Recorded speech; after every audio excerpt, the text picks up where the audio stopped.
My name is Scott Tykodi.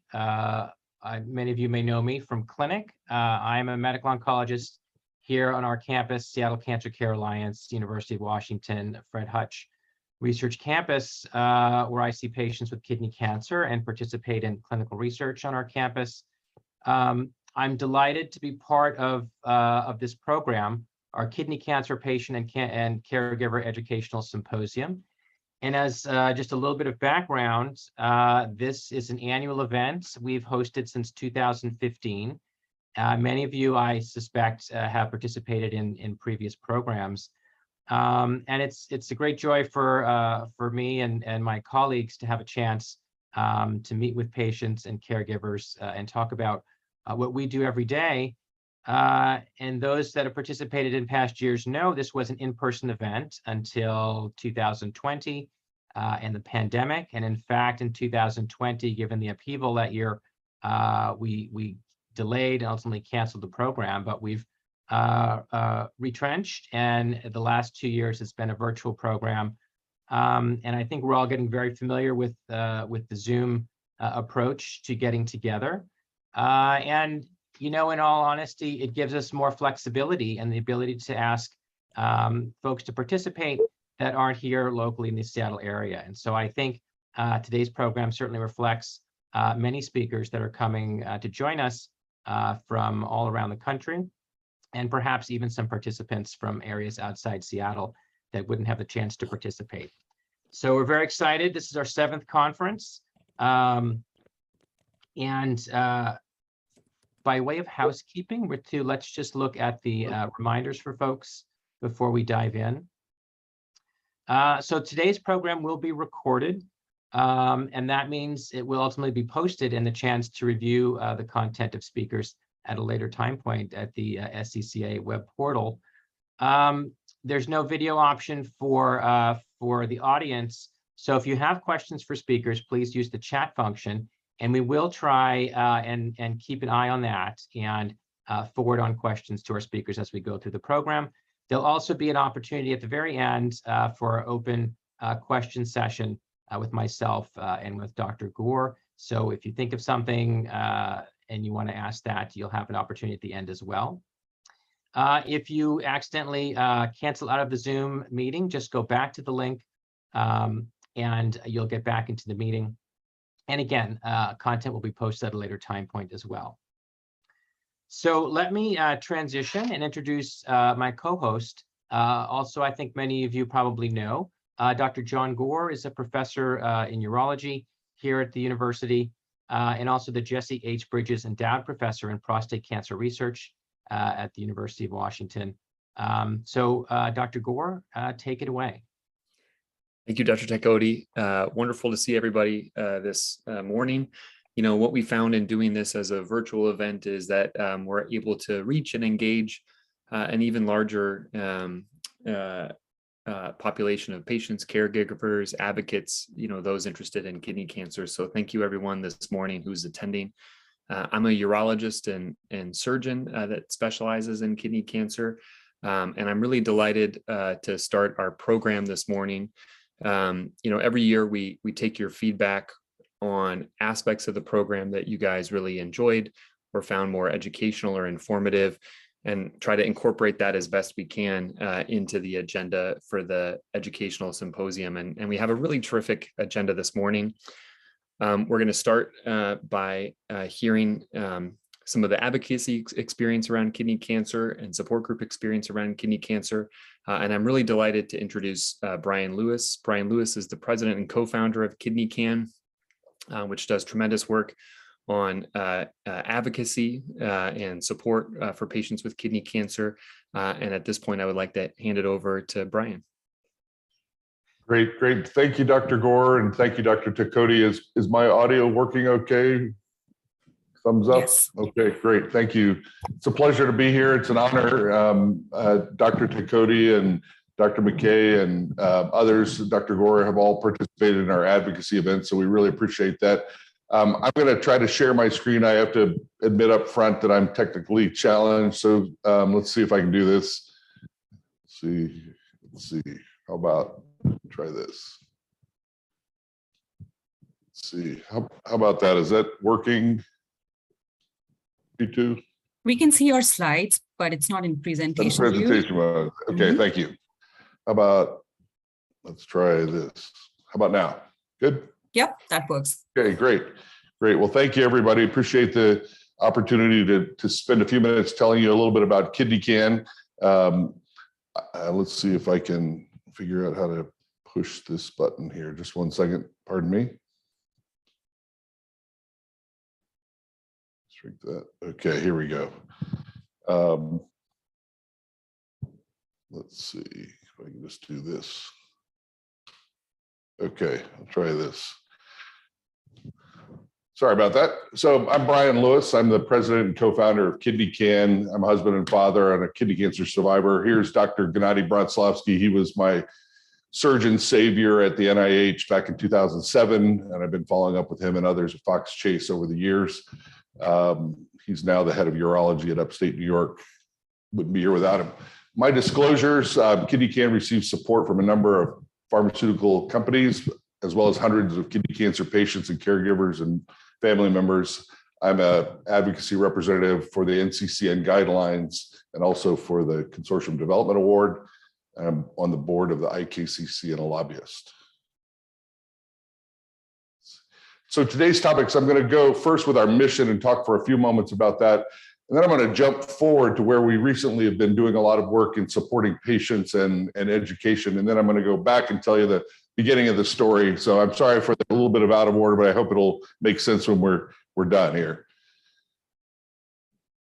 So the genesis of KidneyCAN, I was in Washington, D.C. advocating for kidney cancer research funding over the last 10 years and 8 years, and was down in Dallas, and I met Ralph and Brendan Knapp, who were out of Virginia Beach, Virginia. Ralph recently passed away with his battle with kidney cancer, but Ralph and Brenda were early starters of funding clinical trial initial phase work at a grassroots level. And I saw what they were doing from a grassroots funding standpoint, and I had the advocacy piece going. And so the two joined forces and we became KidneyCAN. So tell you a little bit about how sort of KidneyCAN operates. If you start with the awareness circle here at the top of the circle here, and it moves, awareness we feel leads to advocacy, and advocacy primarily in Washington, but also on the local level, the state level, leads to the possibilities of increased funding for kidney cancer research. And if that funding, we can obtain that funding, we can get more researchers into this field, and ultimately that will accelerate a cure. So as you're looking through my presentation, if you look up on the far right side, you'll see these sort of arrows of awareness, advocacy, funding, and research. And hopefully they get highlighted with each slide to tell you sort of why we use these events and these activities to drive that circle. So on patient education, I told you I was going to sort of jump forward. When I first started and KidneyCAN first started, we were just doing advocacy in Washington, D.C. That was pretty much all we did. And we were noticing that on our website, people were landing and skipping out.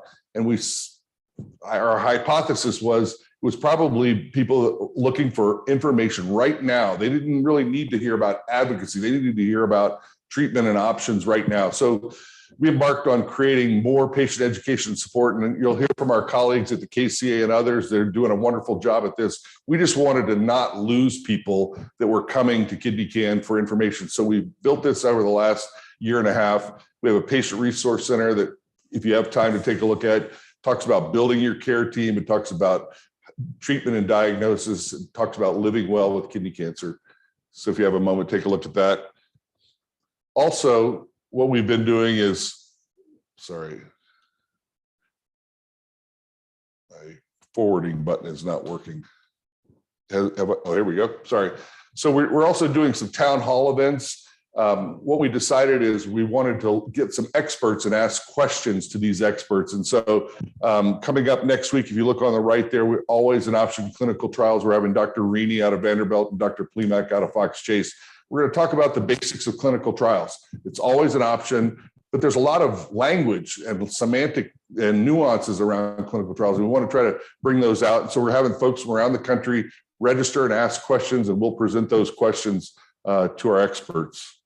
Join us if you can next Tuesday, the 19th of July. Also, we've partnered with the National Kidney Foundation. We do some Facebook Lives, which is going to change its name soon, on different topics on kidney cancer. Those are on YouTube as well and at the NKF site.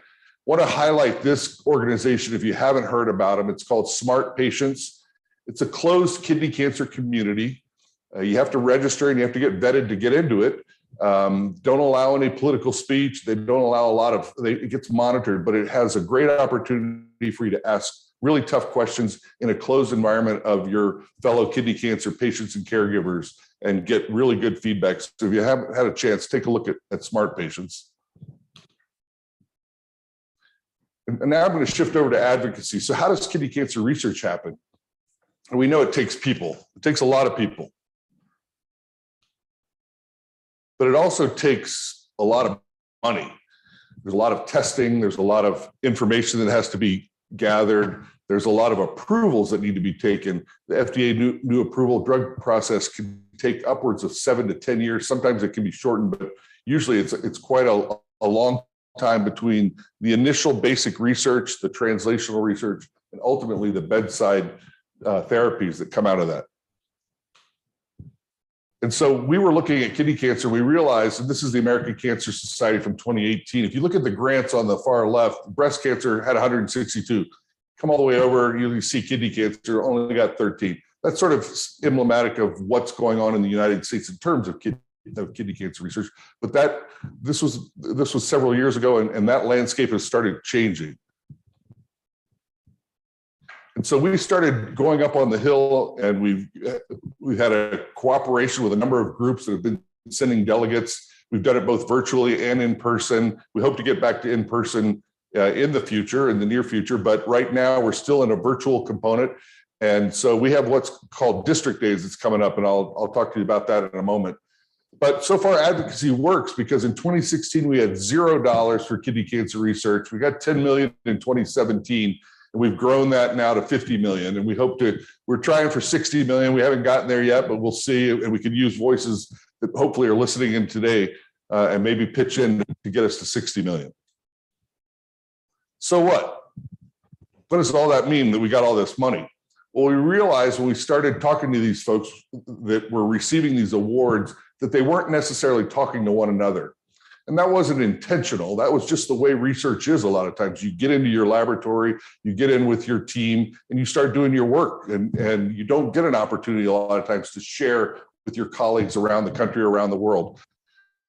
So we wanted to change that. We polled a number of the grantees that won these awards. And when they told us this, we said, well, let's create an event that can allow those doctors and those researchers to come together and share and collaborate. And so that was the genesis of the idea for the KCRS, or the Kidney Cancer Research Summit.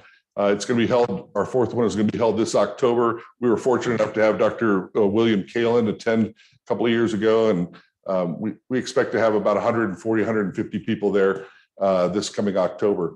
Mostly a lot of the award winners. I think Dr. Tykodi and others will be there. But you can see we're making progress. We've grown to 185 million. We're going to keep pushing that number up even higher. We've got a grassroots army that continues to grow. We hope you would consider being a part of that. We've raised $1 million through local efforts, and we've led the first clinical trial, grassroots funded, and we're planning our fourth KCRS here. But we've got a lot of work to do. I think a lot of you know that we've got too many new diagnoses every year, over almost 80,000 a year here in the US. 14,000 people are passing away. We still have a funding gap that hasn't been filled, and there's an overall lack of awareness. And I'm sad to say that our 5-year survival rate is still suffering. And I'm now going to share a little video with you. I hope this is going to work.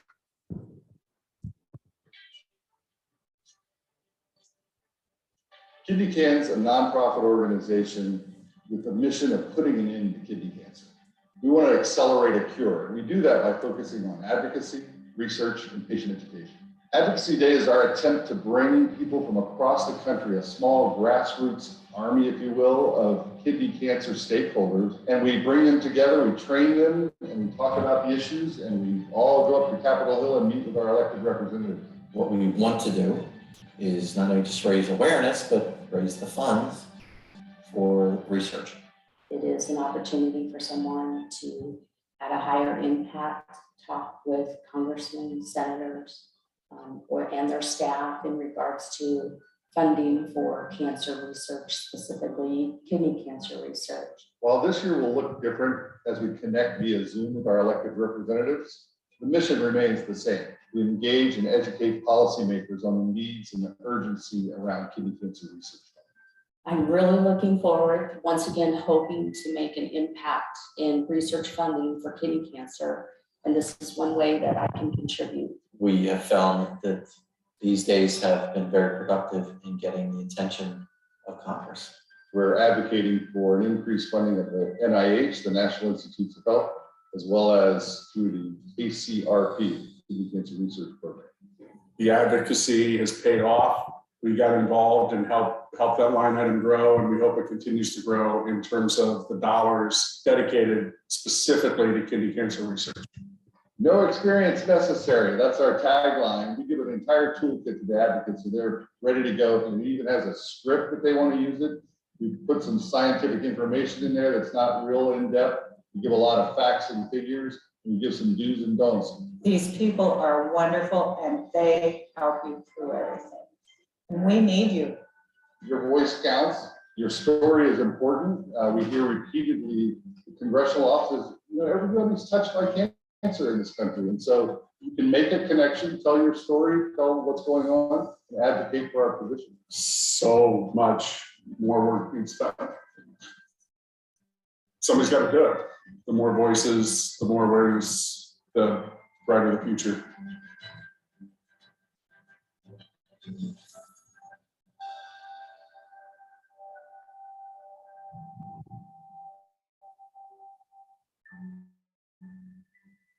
All right, great. I hope that came through okay. We have district days. If you want to register, you can come to KidneyCAN, and we're going to be going virtually up on the Hill August 8th and 9th, and we have several hundred appointments that we're going to be having, and we could use your voice from out west.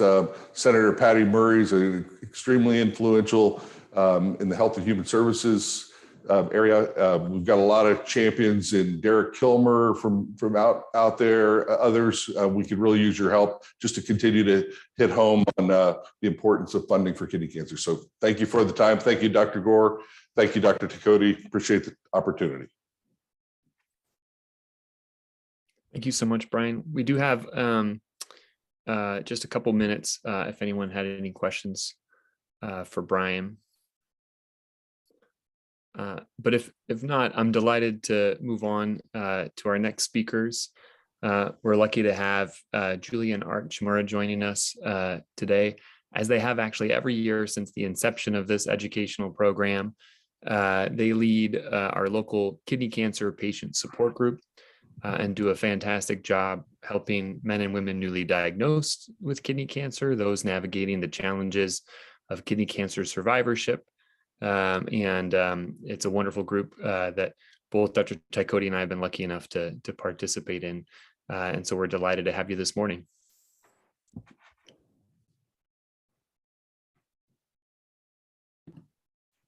I think you're muted, Julie. We're trying. There you go. I think they unmuted you. Okay. We can hear you now. Oh, good. Cool. Okay. So I'm Julie Art sitting behind me. I thought I'd start out. I think people have heard a lot about this before, where I was diagnosed in 2000. So, I'm going on 22 years now. So, and I'm doing pretty good. I haven't had a recurrence since 2003, but we want to talk a lot about what we've been through and how we've been there. And we started by going to meetings all over the United States. We went to Dallas and Chicago and all over. And we really got a good perspective on how to present more information to our group here. And got to meet a lot of wonderful people. Even though they have cancer, they were just open and to talk about it. We're all kind of in the same group. We're different levels, whether it's stage 1 or stage 4. But anyway, we also did lobbying for Congress in, was it 2003. 2003. And that was a wonderful experience. We got to meet a lot of the senators and representatives, and we also got lost. The building is very, very big. But at that time, we needed money for research, just like you're doing. And I'm not sure how it came about, but we actually ended up getting some monies. Also wanted to talk a little bit about how we do our meetings here in Seattle. And we started by taking that information that we got from touring the US and going to the Washington, DC, and bringing it back to our people and telling everybody exactly how it's working for other groups. So what was the, I guess the outlook that we started was pretty dim because there was only one drug, IL-2, and now I guess there are just, multiple treatments, which are good for some people. The thing is, you just have to find one that works for you. And I'm sure somebody else is going to talk about this later. I mean, we don't know all that much about it, but I didn't have to have treatment. I had 3 surgeries. I had kidney cancer in both kidneys. And I guess I was really fortunate. I had a good surgeon, Dr. James Porter. And I think I went to, was it Maryland or something, at NIH or whatever it's called. And I had a full workup and I was really happy with that. And anybody who has a problem, maybe not getting the right treatment or something, they really should try NIH, National Health Institute. We have really good doctors. We have actually excellent doctors here. Dr. Tykodi, Dr. Gore, I can't think of the others, but there's lots of them in the Northwest. In fact, we're kind of the research headquarters here at Fred Hutchinson Research Center, which is a wonderful place to be. I'm so glad I live here now, because if it ever comes back, which it's been known, kidney cancer has been known to come back even after 20 years. So keep that little nugget in mind. Do we want to say something else about that? We're going to continue our meetings. Hopefully we can meet in person one day if we can get Fred Hutch or the Seattle Cancer Care to host in-person meetings, because those are so special, where you get to meet people in person. You get to hear their stories instead of seeing this on a little tube. And we get speakers, we get, lots of doctors. We've had Tykodi, we've had Gore, we've had all kinds of people. And it's really helped me mentally. I have to emphasize that, because, when you're a cancer patient, a lot of things go through your head, like, maybe I'm going to die, or what if this treatment doesn't work, or whatever. And you really have to psych yourself up to be positive about things. And that's what helped me. And of course, I had my husband, Art, to help me too. He was a wonderful support person. And that helps with going to the group. You meet people and you can talk to each other and, become friends. What else do we want to talk about? Well, when we started with this, with the Kidney Cancer Association, back in, I think our first time we attended one of their national meetings was in 2001, and that was back in Washington, D.C. We attended a number of them, and Julie at that time was really at a pretty low point because of all the cancer. And we had to find some hope, some support, and that was available in these national meetings. Right. So eventually in 2004, she got talked into starting the meeting here in Seattle, which we've done. Dr. John Thompson sponsored us in at Seattle Cancer Care Alliance. And we hosted about 4 or 5 times a year, 2-hour meeting, where we would present what we had learned at some of these national events, but basically as a framework to just get people talking to each other. The real value of the in-person meeting was people sitting across from each other and sharing experiences, sharing hope. Back when we started, they were using something like 38,000 kidney cancer cases a year and 12,000 deaths per year. Looked kind of grim, and as she said, there was just the one main treatment. Well, when we went up to lobby on the Hill, apparently there had been some commitment from an earlier administration to spend a certain amount of money on cancer research, not specifically kidney cancer, but cancer research. And it was wavering. And the idea was that we would go up there and remind our senators and representatives that they had made this commitment. And that was very empowering. We met with both of our senators' offices, not with the senators themselves, with one of our legislators, one of our congressional people. We actually got on the same elevator with her by mistake. We shouldn't have. And we learned to bring that kind of encouragement back to the rest of the people in Seattle. So we've been at this since 2004. It was kind of a shame that March 2020, we had to cancel the already scheduled meeting because Seattle Cancer Care Alliance had determined that COVID was basically bringing everything to a halt. So we've not done anything in the last 2 years other than passing information forward. Julie has a big distribution list over all those years. And I guess that's kind of the genesis of where we came from and what we've been doing. And we hope that any of you that are local, we hope to be able to get back in the business. We're older now. Don't know whether we're any wiser or not, but we're still around. Yeah, that's about it.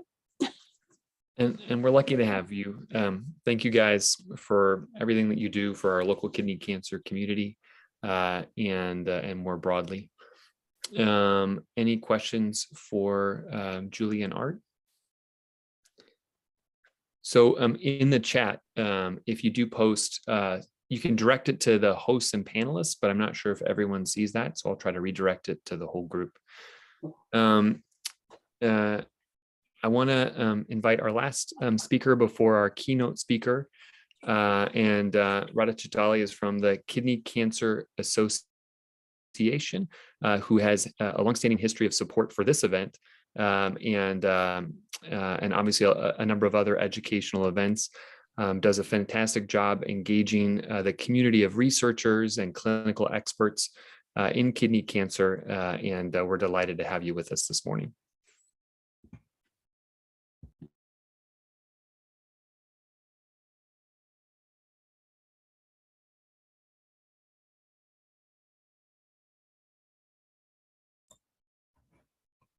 Good morning, everybody. Can you hear me? Yes. Okay, perfect.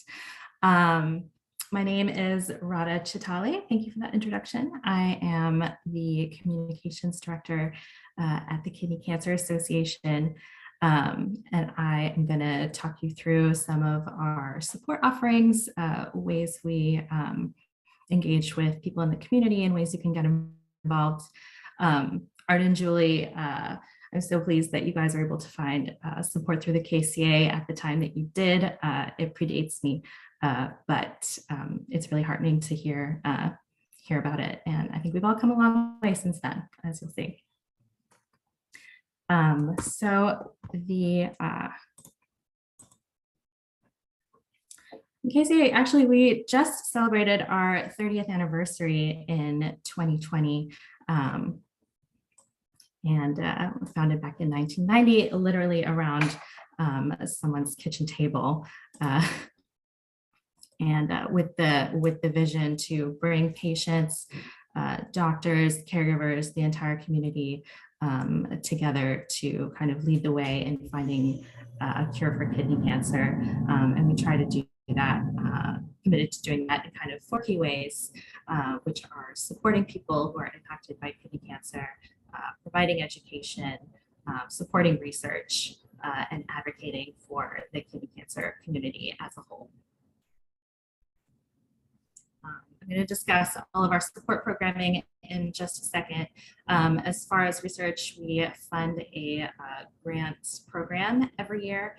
2022, we focused a lot on early career investigators, and actually it was our 2nd year supporting a psychosocial specific research project. And that was a direct result of feedback from our community about what their needs are and what they would like to see research better.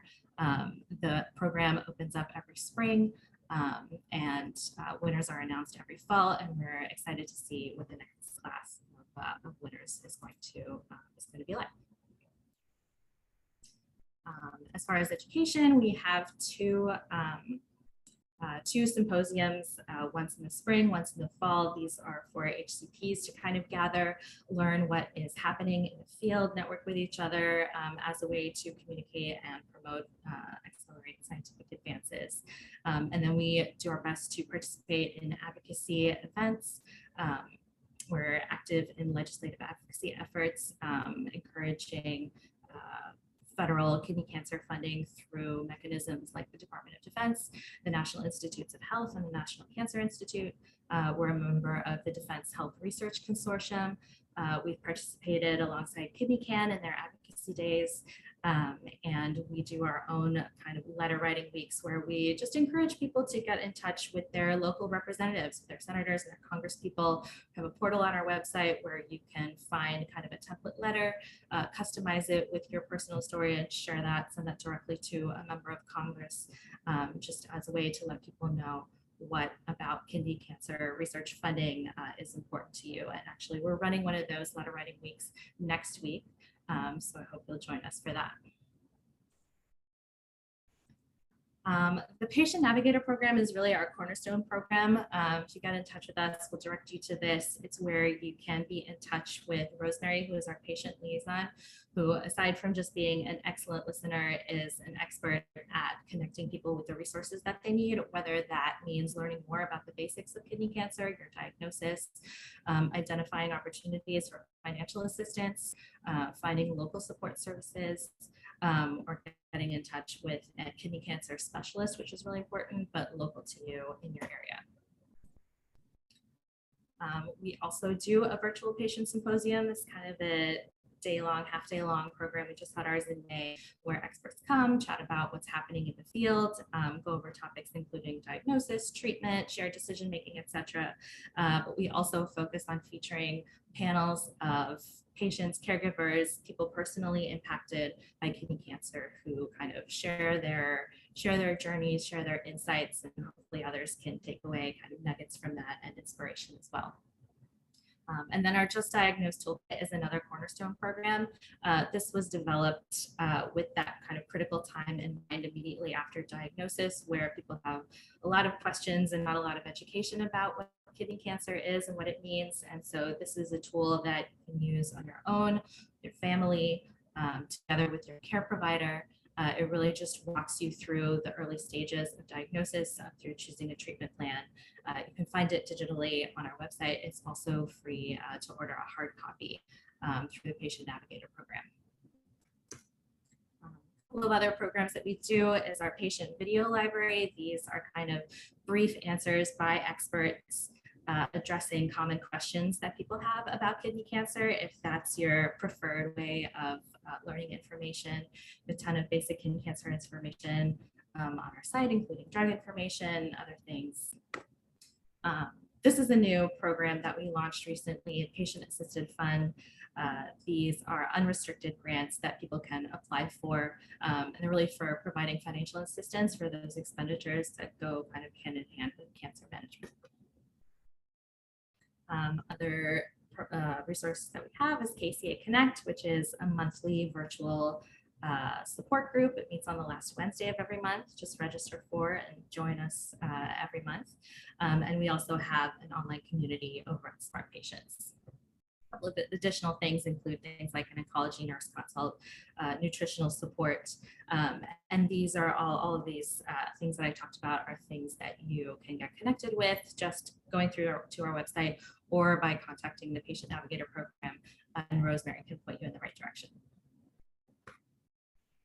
We love to have people get involved with the KCA and just, do their best to raise awareness about kidney cancer in general. That's kind of where the momentum starts. March is a great time to do this during Kidney Cancer Awareness Month. Our key initiative at that time is engaging with cities all across the country, getting them to light up orange in celebration of the kidney cancer community. I think this past year we worked with people in various cities to light up, I think, 30 different cities across the country. And that includes things like buildings, bridges, waterfalls, you name it. There were just a ton of fun orange lit structures kind of honoring those with kidney cancer and celebrating the month. We also run a fundraiser in June. This year it was our 79K challenge in order to honor these 79,000 people who are expected to get a kidney cancer diagnosis this year. It's kind of a choose your own challenge. You set a goal, and you work with your community to raise funds for kidney cancer research. We really appreciate our Kca Ambassadors. These are kind of people who commit to being boots on the ground in their communities to raise awareness about kidney cancer in whatever way they choose, whether that's sharing their story, whether that's contributing to our blog, whether that's advocating. There's a lot of things that people can do to kind of get the word out in their own community, and we have a lot of ways to support people to do that. And then, as I mentioned, we're committed to advocating at the federal level and at the local level to increase kidney cancer research funding. The best way to kind of stay up to date with things that are going on is to sign up for our monthly newsletter. The Unstoppable Together newsletter goes out on the first Monday of each month. It's a really good way to keep tabs on activities that are coming up, ways to be involved. We do research recaps of what's been happening in the kidney cancer space, including meeting recaps, and also lots of personal stories from people impacted by kidney cancer, and that you can sign up for on our website. So with that, I will wrap up. I am open to questions, and just thank you very much again to the Seattle Cancer Care Alliance for having us today. Thank you so much. What a terrific overview. Any questions for Radha? And I know that people are using the chat. Ritu just put a copy of the agenda for the meeting in the chat. But if there are any questions, there is a question about, does the KCA collaborate with other kidney cancer advocacy organizations like KidneyCAN when it comes to advocacy and lobbying on the Hill? Is that for me or for Bryan, or both? Or both. Yes, we've participated in advocacy days in the past together. I know that some are coming up again in August. Bryan can speak to that. And we're both members of the Defense Health Research Consortium, which kind of is a group lobbying effort for federal medical funding. Yeah, that's absolutely right. We've been working together over the last several years. The KCA has sent delegates along, to be a part of our broader grassroots army. I mean, at the end of the day, none of us care who gets the credit. It's getting the voices up on Capitol Hill, and we get folks from some of the smaller advocacy organizations like Joey's Wings for pediatric kidney cancer, Judy Nicholson Foundation. So there are a lot of folks that are sending delegates. We're just trying to get our voice heard as one united voice for kidney cancer research funding.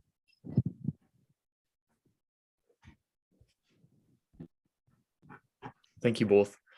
That was a really wonderful overview of local and national opportunities to get engaged in advocacy, but also to understand some of the resources that we have available and that you can access just in the Pacific Northwest. We are lucky in this event to bring in national and international experts in kidney cancer to try to speak to our local community. And today is no different. We're really lucky today to have Dr. Rayna Mckay join us and speak about personalized medicine for kidney cancer, the immense amount of progress that's made in the last 10 years. I think it's hard to sort of summarize her expertise in a blurb. If you were to be lucky enough to look at her CV, just the awards section spans 2 pages. Her engagement in the kidney cancer community has gone back for the last decade. She was a Young Investigator Award for the Award D for the International Kidney Cancer Association, and has been involved in essentially every major clinical trial in kidney cancer over the last several years. She's been at UC San Diego since 2016. After being on the East Coast for, I guess, most of your life and medical career, including residency at Johns Hopkins and medical oncology fellowship at the Dana-Farber Cancer Institute. Just on an additional note, we're lucky right now to have a urologic oncology fellow who trained at the University of California, San Diego, and just spontaneously talked about the incredible mentorship clinically, research-wise, career-wise that he got, not even as a medical oncology person, but as a urologist, getting to interface with Dr. Mckay and the number of multidisciplinary clinics that they have at UCSD. So I'm really honored to introduce Dr. Mckay and excited to hear your talk. Man, thank you so much for that kind introduction. It's really been an honor and a joy to do all the work that we do to move the field forward for our patients. So I'm going to share my screen here. Can you all see that? Yes. Perfect. Great. So I thought today I would talk about sort of how far we've come over the last decade and even more with regards to advanced therapeutics for kidney cancer, looking at progress in the field, and really actually also highlighting everything that's happening from a clinical trials aspect to really showcase just the new treatments, the novelty of the new treatments, and where the field is going. These are sort of my disclosures, none of which are really directly pertinent to this work. Serve as a consultant for various companies to help in shaping the design of genitourinary oncology studies, treatments, biomarkers, and so forth. As we've heard about today, kidney cancer, RCC, really is a common malignancy among both men and women. It's a top 10 cancer for both males and females in the United States. And the incidence has been increasing really because of patients undergoing imaging for various reasons, not because of any symptoms, but for other things that may be going on, and then they're found to have a renal mass. RCC is really not just one disease. We've historically classified it into 2 buckets, clear cell RCC, which is really the most common form of kidney cancer. 75% of all renal cell carcinomas are clear cell RCCs.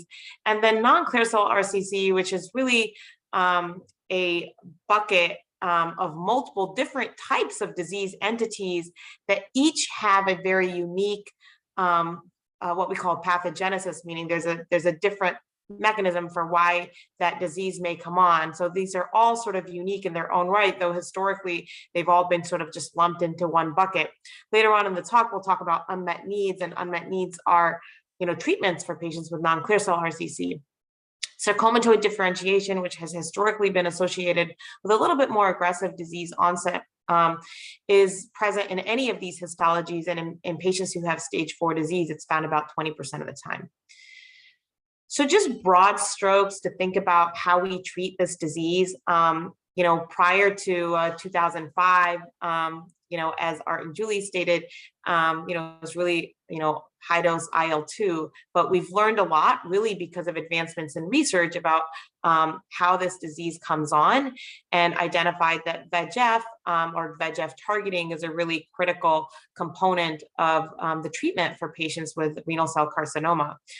Just to kind of speak a little bit, there's a certain protein called VHL that regulates, oxygen levels within the cell. And when that protein is dysregulated, it can result in a lot of badness within the cell.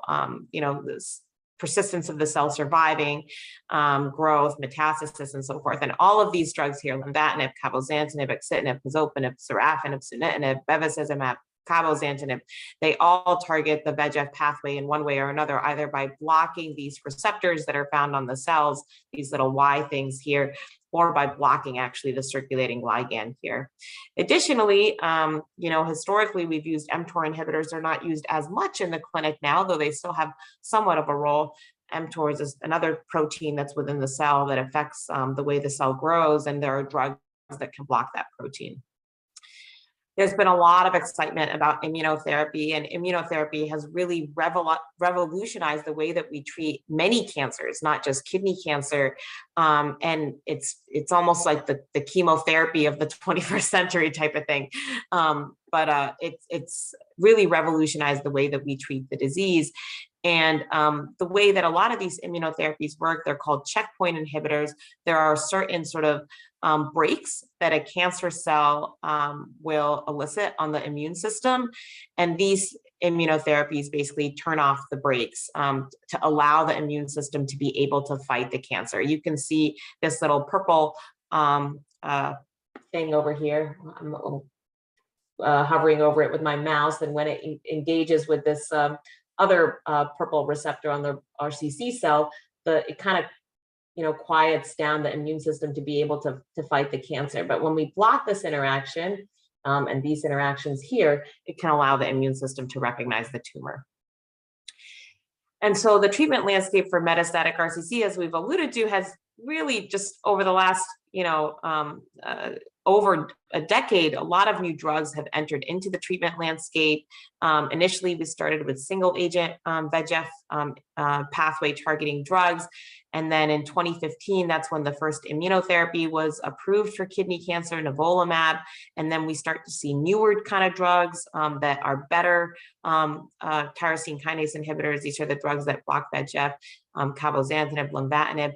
And in 2018, we have tremendous progress with now doublets entering into the treatment landscape, where we're using combined immunotherapy strategy or combined immunotherapy strategies with VEGF targeting agents. So really, because of all of these advancements, our patients are living longer and living better. And so in that backdrop, we're going to talk about sort of the frontline treatments and how they've changed the field, the subsequent line treatments and how they've changed the field, and then a lot of treatments that are in development. And lastly, we'll talk about unmet needs and the treatments that are in development for patients who have rare histologies, bone metastases, or have their tumors that are still intact. So this is a summary slide of all of those. There was a series of clinical trials that looked at combination therapy, whether it be immunotherapy combined or immunotherapy with a VEGF TKI combined to sunitinib, which was really prior to 2018 was the gold standard frontline treatment for patients with renal cell carcinoma. So a lot of these trials really helped inform how we now treat kidney cancer in the modern era. Just to kind of summarize, this is a lot of data all on one slide, but the reason I put this slide up here is all of these 5 trials really enrolled slightly different patient populations. The patients that have, different risk stratification was different across these trials. Whether patients had prior surgery or not was different across these trials. The primary endpoint, which was really like the main reason why the trial was being done, and the one thing they were kind of hoping to improve upon, differed slightly in the context of these trials. So I like to put this up here just to showcase that, even though we like to compare these studies, they're really a little bit different. And just as an overview, as we think about these checkpoint inhibitor combinations, I kind of lump them into what's in green here, which is the immunotherapy combinations, which are the 2 checkpoints based on a study called Checkmate 214. And then what's in red here are all of the immunotherapy combined with a VEGF inhibitor, so an oral drug. So these are 2 IV agents here that are in green, and then what's in red is sort of the immunotherapy with an oral drug. And I think things to kind of highlight here is there can be long, durable responses with people who receive immunotherapy, even in the context of people who have metastatic disease. There's been long-term follow-up data now of over 5 years for people that are receiving this regimen, and about 30% of patients, even 5 years out, are without any disease progression. Many of these patients are off treatment, and I think not to say we it's as close to a cure as we can kind of come. I think there's a subset of patients that in my mind are definitely cured of their disease, though they started out with metastatic disease, which is really pretty incredible. With regards to the IO VEGF combinations, I think what's so great about these regimens, we don't have as long of a follow-up data from these trials. Here it's 5 years of follow-up data for Checkmate 214, not as long of follow-up data, but these drugs work really well up front. The response rates are over 50%. The likelihood of somebody not responding is incredibly low. You can see that box that's highlighted here at the bottom, ranging from 3% to 11%. So what that tells me is that almost 90% of patients who receive these regimens, they're going to either have disease stability or disease shrinkage, and that's really an exciting thing. So this is sort of where we're currently at, things that are on the horizon. There's a study called Cosmic 313, which is actually now looking at triplet therapy, not just 2 drugs together, but looking at 3 drugs together. And can we even improve upon this progress just by looking at 3 drugs as opposed to 2? The 8x8 study, which is being largely conducted in Europe, is looking at, well, what is the contribution of this drug ipilimumab in the frontline setting? That trial is still ongoing. But I actually had to update my slide deck from when I initially sent out the slide deck about a week ago, because during that time, what's the date on this press release? July 11th, we got a press release from Cosmic 313. This is the triplet trial study that I just told you about, that this trial was actually positive and met its primary endpoint of improvements in progression-free survival, meaning delaying the time to people progressing. We still don't have all the data for this study. It's likely going to be presented in an upcoming meeting, and hopefully in the future we will see data about what's the impact on survival, like are patients actually living longer. But this is certainly great strides, and I think this work just could not be done without support of KidneyCAN and other organizations.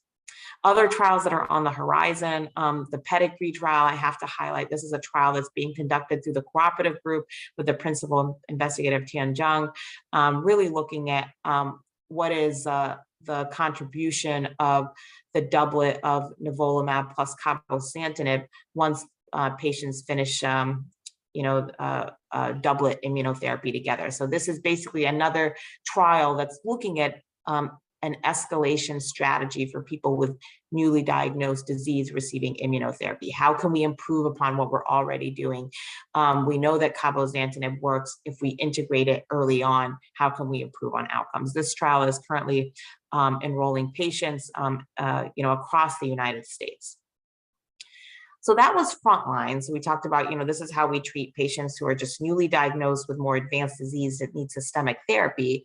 What about second line? What about, if somebody were to progress on first line therapy, what are the options for that individual? So this highlights sort of what are the standard of care options that are available for somebody who may progress having received a frontline option. What I will highlight about all of these trials is, all of these studies here were all done before a time when we used combination therapy together. So they're all a little bit outdated with regards to, well, how do we treat patients today? Because in 2018, as I showed you, we demonstrated that actually doing 2 drugs instead of 1 up front is probably the better way to go for most patients. But all of these trials were done at a time when we only used 1 drug or 1 drug by itself, in the frontline setting. But nonetheless, I think these data showcase that these drugs are all very active: axitinib, cabozantinib, lumbatinib, everolimus, given as a combination, and also nivolumab in somebody who's progressed on an on a Vegf TKI. So this is just a summary slide of this data showcasing that response rates are on the order of 20 to upwards of 40% with these drugs, and we can certainly delay the time to patients, progressing with the use of these agents. So, our current conundrum is, well, what do we do? What about, immunotherapy following immunotherapy? There's been various strategies that have looked at well, can we, instead of using 2 drugs of immunotherapy together up front right away, can we start with one? And then if somebody doesn't do great, we can kind of layer in the other. So these trials, these 3 trials looked at kind of doing that layering approach of starting with one drug just by itself and then layering in the other immunotherapy. And quite honestly, in aggregate, these trials demonstrated that actually doing the 2 drugs up front together is probably the preferred strategy that results in the maximizing the response rates, as opposed to kind of starting out with one and let me add in the other. So, I think these trials were informative in helping us really, not do this approach, actually, rather kind of give everything together up front. There's also data from the combination of a drug called Lumbatinib plus pembrolizumab in people that have received prior upfront immunotherapy. So, Lumbatinib is an oral agent that patients take by mouth. It blocks Vegf, but it also blocks other kind of ways that the cancer cell can figure out how to get around treatment called FGFR or FG through the fibroblast growth receptor pathway. And this is combined with an immunotherapy. And this double combination has demonstrated response rates of greater than 50% in people who have seen prior immunotherapy. So I think this kind of highlights that maybe there is a role for immunotherapy after immunotherapy. The other trial that did that very same thing was called the Fraction, not very same thing, but a similar concept was called Fraction, where it was in people who had already received immunotherapy, and then we gave them 2 immunotherapy drugs together. And this showcased that, yeah, there can be responses when we use immunotherapy in a sequential fashion. The objective response rate was 15%, so modest, but the disease control rate was around 50% with this combination, which is still being tested. And then, lastly, well, what about now if patients are getting immunotherapy up front, what about if we give them a VEGF agent, like an oral agent that can block VEGF? And we do demonstrate across all these retrospective studies, small prospective study, that yes, there is activity for these sorts of drugs being given after somebody receives immunotherapy already. I think the newest kid on the block to enter into the treatment landscape for kidney cancer is a drug called Tivozanib, which was recently FDA approved, given its efficacy based on this trial called the TiVo-3 trial.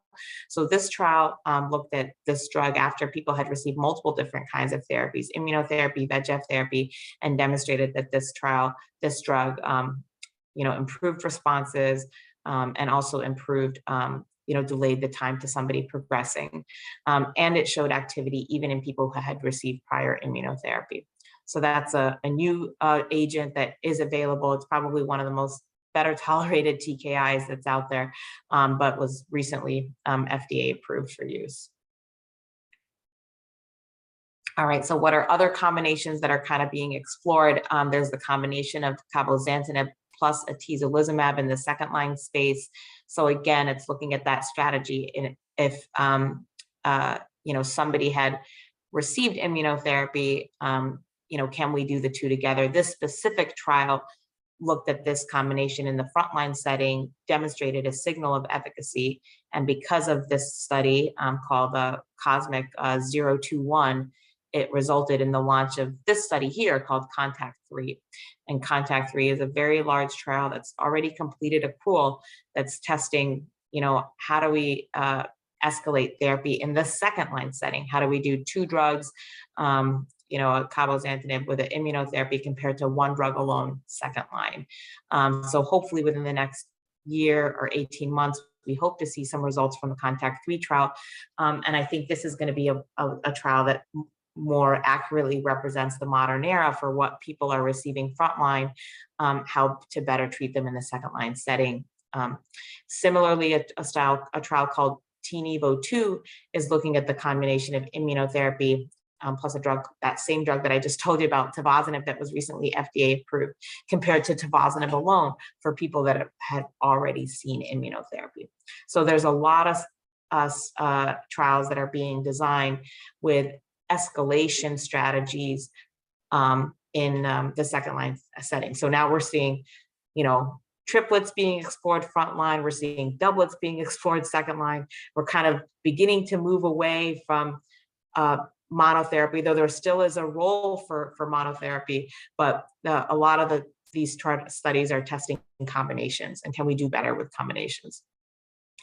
All right, so this will be the second time during this presentation that we'll talk about Bill Kalin and the team that helped kind of provide the rationale for testing various agents in renal cell carcinoma and Vegf inhibition. It's actually pretty remarkable that the treatments that we have for this disease, the immunotherapy treatments and the Vegf therapy treatments, they, you know, the way we got to those treatments was because of Nobel Prize winning research. So, you know, with the immunotherapies, with Jim Allison from MD Anderson, you know, a lot of their very early work helped fuel the rationale for these drugs in the clinic. And that was awarded a Nobel Prize in 2018. And in 2019, the Nobel Prize to this team here for basically their discoveries of how cells sense and adapt to oxygen availability. So it's pretty remarkable that the treatments that we have for kidney cancer are the result of Nobel Prize winning research. Which is pretty cool. So belzutifan is a second generation small molecule inhibitor that targets HIF-2 alpha. This is sort of an important compound that can build up within the cell. And when it builds up, it results in sort of badness inside the cancer cell. And in the cancer cells that don't have this protein called VHL, this drug can build up. Or this protein can build up, and belzutifan is a drug that blocks this protein. And there's been some very early work with this drug. There's a specific disease in kidney cancer called VHL, von Hippel-Lindau syndrome. Actually, you know, almost 2 decades ago, studying you know, patients and learning from them and learning from families that had this disease actually resulted in our being able to better treat patients with kidney cancer in general. But there was a study called the LIGHTSPARK-004 trial that looked at this drug called belzutifan in patients with this disease, resulting in dramatic response rates with long-term disease control and resulting in an FDA approval, even though this was only a phase 2 study because of the unmet need for patients with this sort of syndrome. Additionally, belzutifan is actually being looked at in people with just sporadic renal cell carcinoma, meaning not a hereditary type of renal cell carcinoma. The initial phase 1 trial here enrolled 55 patients, demonstrating a response rate of 25%. But keeping in mind that these patients were really you know, had seen many different types of prior treatments. The median number of therapies that they had received prior to getting this drug was 3. So they're really heavily pretreated, and it delayed the time to their cancer progressing by over a year. This is the median progression-free survival of 14.5 months for this. And because of the results of this trial, now this drug is being tested in a larger phase 3 trial as a single agent, which has completed accrual, and also in combination with other drugs. It's being looked at in combination with cabozantinib, and here's some very early data of belzutifan combined with cabozantinib, again in the refractory setting, demonstrating response rate of 22%. And an older version of this drug, belzutifan, it was actually initially developed by a company called Peloton, and they reformulated the compound, and actually Merck ended up buying out this company. But in the initial development, there was also strategies to combine with an immunotherapy, demonstrating a signal of activity here, 22%. And further trials, so those combination trials that I talked to you about were people that had a prior history of kidney cancer that had received treatment. You know, these trials here, this is a frontline trial that's being conducted of even, you know, triplet therapy in the frontline setting. This trial is still currently accruing patients. And then this is the belzutifan second line trial that's currently being conducted as well. So lots of ways that this drug called belzutifan is being integrated into various aspects of renal cell carcinoma treatments, from people who had received prior treatment, people who haven't received prior treatment, alone and in combination. So we're seeing this drug left and right in a lot of kidney cancer studies. And I'll highlight here, it's even being tested in what we call the adjuvant setting in the LightSpark 022 trial. So this is a study where what we mean by adjuvant is people who've had their kidney resected, they don't have any evidence of disease and they're just being followed. Can we actually use this drug to prevent them from recurring and potentially also make them live longer? Sorry, this is my children in the background. Saturday morning hustle at the house. So, so this study is basically testing the immunotherapy with belzutifan compared to just the immunotherapy alone after surgery. And that's currently occurring. So we spent a lot of time talking about belzutifan, which is sort of a HIF2 alpha inhibitor. There's other HIF2 alpha inhibitors that are also under development. There's this agent here, NKT2152, that's being tested in the refractory setting and also in combination with a drug, the same drug that I told you about earlier called tivozanib. So there's other HIF2 alpha inhibitors that are also being looked at in renal cell carcinoma. And there's also other strategies to target HIF2 alpha. This was work that was presented by James Bergerolas from UT Southwestern of this ARO HIF2, which is basically a double, it basically interferes with the RNA, interferes with the RNA that's within the cell and can actually block and silence HIF2 alpha. And so here's some early data of some efficacy from this compound. But the concept here is that there's multiple drugs that are actually being looked at to block HIF2 alpha beyond belzutifan. So on the same pathway of targeting VEGF, there are other drugs that are being developed too to target the VEGF pathway. So, these are drugs that are like sunitinib and like cabozantinib, but sort of the next generation of these agents. There's a compound called XL092 owned by a company called Exelixis that's basically being developed that targets pathways associated with tumor immunosuppression and also targets the VEGF pathway. There's a study called the Stellar 001 trial that has multiple cohorts of patients with genitourinary malignancies, kidney cancer, prostate cancer, and also urothelial cancer, bladder cancer. And this trial is looking at this drug as a single agent and also in combination. So this compound is being developed that I think we're going to see more of. So now we're going to shift gears a little bit. We've spent a lot of time talking about the VEGF pathway and talking about how do we block that pathway through various different mechanisms. We're going to shift gears to kind of talk a little bit now about the immunotherapy and also targeting the gut microbiome. There's been some very interesting work from the City of Hope group, Dr. Powell and others about this compound called CBM588, which is basically a probiotic, if you will. It's a strain of Clostridium. It's a spore-forming, gram-positive bacteria, but it's basically a type of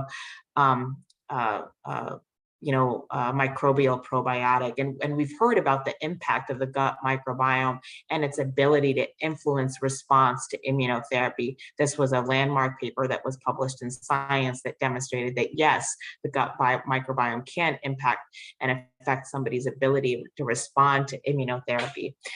What they did in this trial was give patients nivolumab and ipilimumab plus this probiotic versus just nivolumab and ipilimumab alone, and demonstrated that responses were higher when this agent was used, and the time to disease progression was also longer when this agent was used. Now, this is still very preliminary, very pilot, but I think this is the only randomized study that I know of in kidney cancer and probably other solid tumors where we're using a probiotic in a randomized fashion to actually test its efficacy.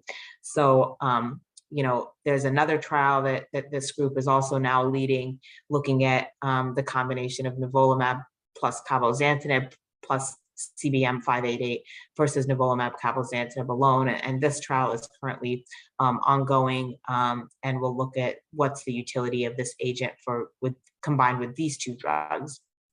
And keeping in mind on that same realm of like, well, how do we augment the gut microbiome? What's so unique about the gut microbiome?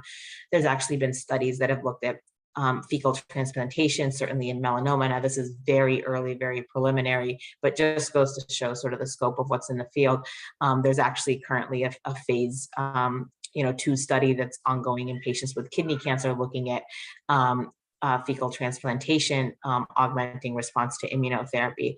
And this trial is actually currently accruing patients. It's an ex-UX study, but just goes to highlight sort of the scope of different ways we can augment the immune system through the microbiome. And then kind of thinking about additional immunotherapy strategies. Here is a very novel trial. It's a phase 1b/2 study looking at treatment naive patients, but looking at various new novel combinations, LAG-3 inhibition, and belzutifan, Lumbatinib, these sort of agents kind of combined in different fashions in the frontline setting. There's actually this study has 2 parts. It's got this 3A part and 3B part, but the 3A part is basically looking at treatment naive people, and the 3B part is looking at people that have seen prior therapy, looking at various combinations of these novel agents. So staying on the last slide that I'll talk about with regards to immunotherapy is about CAR T therapy. You may have heard about CAR T therapy for a lot of the lymphoma and leukemia studies. It's beginning to enter its way into prostate cancer. There's various CAR Ts that are being tested, still incredibly early on. What CAR T cell therapy is basically re-engineered T cell therapy. So whether those T cells are derived from the patient themselves or derived from a donor, they're basically augmented and rewired, if you will, to be able to fight specifically against a specific tumor. This CAR T here is designed against CD70, which is expressed on kidney cancer cells. And so there are several studies that are looking at CAR Ts that target CD70 and RCC. Still very early days, but again, just speaking to the scope of where the field is going with regards to novel immunotherapy strategies. All right, so now sort of thinking a little bit about biomarker strategies, there are a handful of trials that are looking at PARP inhibitors. PARP inhibitors are certain drugs that impact the way the cancer cells repair their DNA. And they have there's a ton of studies that are right now currently enrolling patients with renal cell carcinoma looking at PARP inhibitors. I think it's still early days for these drugs, but more biomarker strategies to come. All right, so shifting gears to talk a little bit about personalized therapies, strategies. How can we better, as I've shown you before, with all of these studies, not 100% of patients are responding all the time. So how can we actually better find the right patient, the right drug for the right patient at the right time? And can we use a certain marker, whether that marker is derived from the tumor, from an old biopsy, their nephrectomy, or even the blood, to help us better risk stratify patients for any given therapy? The Bionic Trial was actually one of the first of its kind to do that in RCC, and the results of this trial were published in 2022, where they actually took patients' tumors, and they were able to classify patients into one of 4 buckets, and based on the type of bucket that they were classified into based on what was in their tumor, they got assigned to a specific kind of therapy. I think these trials, at the end of the day, I think what we learned from this trial is, yes, we can do this. We can conduct a trial where we use a biomarker to help us strategize around the right treatment, but we're not there yet. We're not there yet with regards to the exact biomarker, and also with regards to the treatment assignment. But I think this trial made great headway with regards to showing feasibility of being able to do this in real time.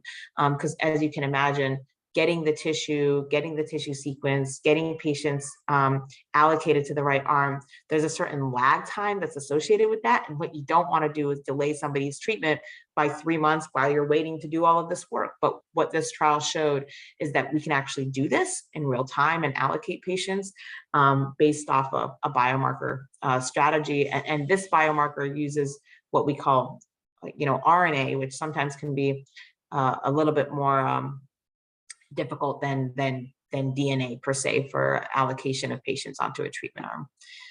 On that same note of predictive gene signatures, there was a large trial that was conducted called the Emotion 151 trial. That trial was ultimately a negative trial, but we learned a lot from that trial. We learned that, patients can actually cluster into one of these 7 gene clusters, and based off of what cluster their tumor had, it was associated with a better or worse response to a specific kind of therapy. And, there's currently a trial that's being developed with Dr. Rayna at Vanderbilt called the OPTIC trial, that's actually looking at category or assigning patients a treatment based off of their specific genomic classification or their molecular classification. So on this study, if patients fell into this cluster 1 or 2, they got an immunotherapy strategy if plus cabozantinib. If they fell into cluster 4, 5, 7, they got an immunotherapy alone strategy. And I think this is sort of the next generation of clinical trials, where instead of just giving everybody the same thing, we're going to try to better design our studies to look at a biomarker and see if based off of that biomarker, we can better assign treatment. But again, still very early days. These are small studies. But I think that what the Bionic Trial showed us is that 1, we can do this. And 2, hopefully we can figure out the right biomarker and the right treatment. So there's other kinds of drug delivery mechanisms as well. There's antibody drug conjugates, and what antibody drug conjugates are is, one of the biggest things is well, are therapies non-specific, and this is more so with chemotherapy, for example, that's historically given. It's somewhat non-specific to the exact tumor per se. But what antibody drug conjugates are is they bind to a certain protein that's on the cancer cell. There's this monoclonal antibody here that binds to a certain protein, and there's all different kinds of antibody drug conjugates that are in development.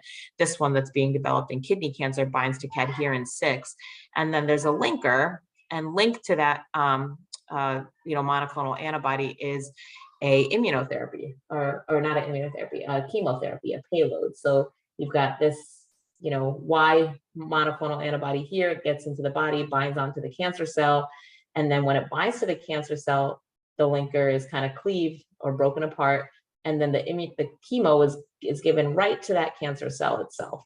And so there's some really interesting data of antibody drug conjugates to cadherin 6 that were just presented at ASCO this past year. This was a study that enrolled patients with RCC and also ovarian cancer, but still early days. But I think that the thinking here is these are new ways that we're learning about how we can deliver these drugs to patients. And just as I told you, you can have monoclonal antibodies that link to a certain kind of chemotherapy. You can also have monoclonal antibodies that link to a radiation. So some may or may not have heard of sort of radioligand therapy. So this is basically how do we deliver radiation directly to the cancer cell? And so these drugs can also allow us to image too. So because there's a little bit of radiation, we can actually take a picture of that radiation as well. So there's an imaging agent, zirconium-89 girentuximab. There's also a therapeutic agent, lutetium-177 girentuximab, that binds to CA9, which is present on kidney cancer cells and releases a little bit of radiation into that cancer cell. And so this is another way, another method that's being developed to treat renal tumors. So a little bit about unmet needs. So we just spent a lot of time talking about a lot of new stuff that's happening in kidney cancer, a lot of doublets, triplets, looking at other ways to target Vegf, looking at other strategies for immunotherapy, looking at the gut microbiome, and then looking at these novel antibody drug conjugates and radioligands. Now we're going to shift gears a little bit, not so much talking about new agents and new strategies, but just some unmet needs. So patients who have non-clear cell RCC, as I've stated, it's not the most common type of kidney cancer. And even though we lump these all together as non-clear cell, they're all really distinct entities. There's a couple of studies that are being developed to really understand how the therapies that we use for kidney cancer, clear cell kidney cancer, how efficacious are they for patients with non-clear cell disease, and what's the right strategy for patients with non-clear cell disease. So this study, Keynote B61, it's a phase 2 study looking at the combination of pembrolizumab plus Lumbatinib for patients with non-clear cell disease. This combination is already used for people with clear cell, but what is its role in people with non-clear cell? So, hopefully we'll get data from this study in the future. There's another study called the Kca trial that's currently ongoing. This is an investigator-initiated study led by Brad McGregor and Dana-Farber that's looking at that triplet therapy of nivolumab, ipilimumab, and cabozantinib in patients with non-clear cell or variant histology RCC. What about papillary RCC? Of all of the non-clear cell RCCs, papillary is the most common. It represents about 15% of patients with renal cell carcinoma. Dr. Monty Powell has led the PAPMET trial, which really solidified cabozantinib as the treatment of choice for patients with papillary RCC. And PAPMET-2 is currently now in development, which is looking at combinations of cabo in combination with immunotherapy in people with papillary RCC. And other drugs that are being looked at for papillary RCC, there's savolitinib, which is a specific MET inhibitor. This is data from the Vegf trial that demonstrated a response rate of 27% with this agent. And now there's a study called the SAMETA study, which is a phase 3, which is looking at combination strategies of savolitinib. So lots of trials testing different therapies for patients with non-clear cell RCC. What about patients with bone metastases? There's currently this trial that's currently enrolling patients looking at cabozantinib combined with radium-223 for people with bone metastases. This is specifically a radiopharmaceutical that targets the bone microenvironment. And for those patients that have bone disease, can we better improve quality of life actually with this agent? And then targeting the renal tumor, multiple strategies. So for patients who have advanced disease and don't have a history of having had a nephrectomy in the past, and they just present with metastatic disease right up front, there's several strategies that are several trials that are testing the strategy of either radiating the tumor or cutting out the tumor for people who present with metastatic disease. So this trial called the Samurai trial is now enrolling patients, to target the primary tumor when they have metastatic disease. And then these trials here, Nordic Sun and Probe are looking at surgery in this setting. Cytoshrink is looking at radiation. So lots of, trials that integrate, surgery and radiation for treating the primary renal tumor. At the end of the day, when we talk about all of these clinical trials and all these novel therapies, we're really balancing, very specific endpoints for our patients. Are we making them live longer? Are we delaying the time, to progression, limiting patients who just have intrinsic resistance to therapy, ensuring that there's a response and that depth of responses is long?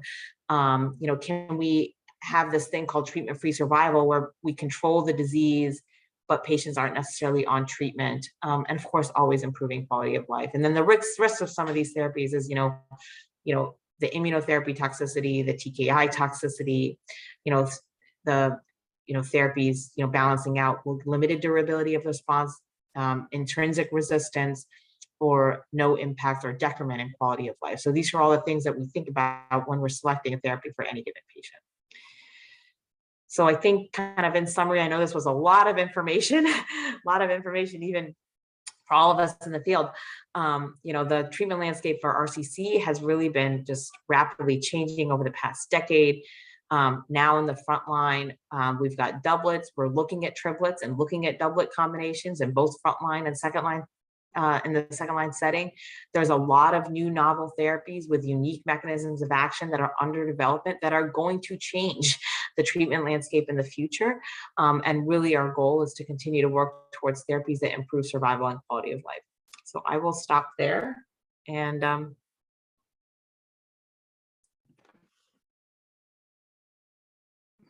was really wonderful. Thank you so much. Unbelievably comprehensive, contemporary. Really exciting to be involved in the care of patients with kidney cancer in 2022. We have a number of questions And I'm going to invite Dr. Tykodi to participate with you in addressing these questions, so it doesn't all fall on your shoulders.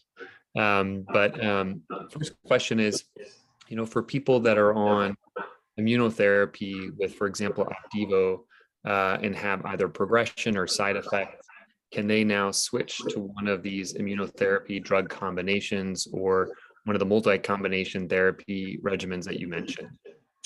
Yeah, I think currently as part of standard of care, not.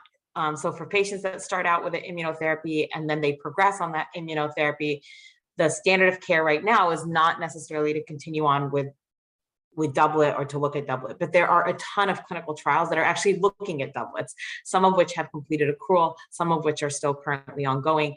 And why I like these trials is, not every single trial, actually the majority of the trials that I talked to you about today were not placebo-controlled studies. There were studies where patients were getting the standard of care and then we're adding on to that standard of care. They're not de-escalation studies where we're taking something away, but rather studies where we're adding per se, or looking at a new drug. So as part of routine care, I would say no. But if you're interested in exploring that strategy, I'm sure Dr. Tykodi's got a portfolio of studies that he's got open that he can go through with you, and certainly there's studies across the U.S. that are currently being conducted. Thank you so much. So this is a great question that we get a lot, which is management of metastatic chromophobe kidney cancer. Are there any therapies specifically for chromophobe RCC, or any sort of understanding that what seems to work in clear cell might also work in chromophobe kidney cancer? No, very good question. And I think chromophobe RCC definitely represents one of those diseases that can be very tricky to treat because it doesn't tend to respond well to the things that we do for clear cell RCC. In my practice, what seems to actually work better for a chromophobe RCC is strategies that integrate Mtor inhibitors, which Mtor inhibitors don't necessarily work as well in clear cell, but they seem to work better with chromophobe. So combinations like Lumbatinib, everolimus, or those combination strategies where we're integrating Mtor inhibition up front probably works better for that disease. But I think there's only less than 5% of patients that constitute chromophobe RCC. So I think we need to figure out how to better treat this disease with novel therapies. Terrific. I'm going to direct this one to both you and Dr. Tykodi, which is someone has a response to dual therapy or triple therapy. Do they stay on that forever and ever? When would you consider stopping systemic therapy?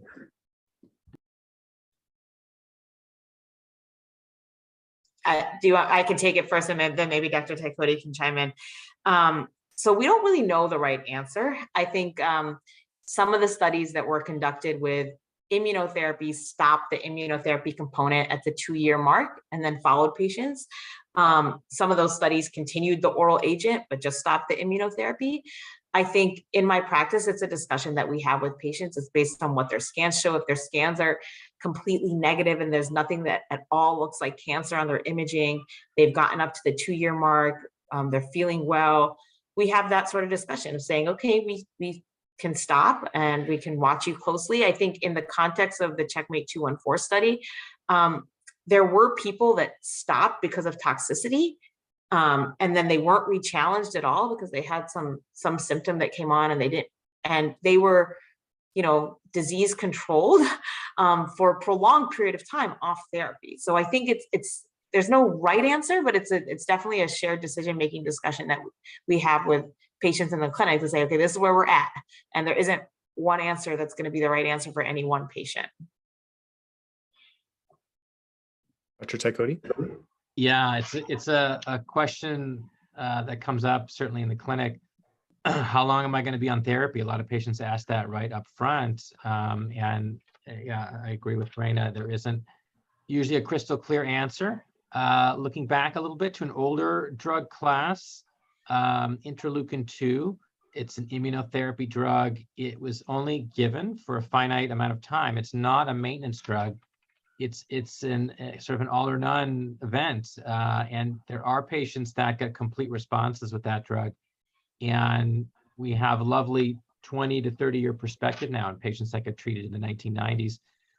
And many of those patients never recurred. And so that sort of builds the concept that the immune therapy drugs maybe have the property of really doing the job and putting patients into remission that's very durable without the drug being around.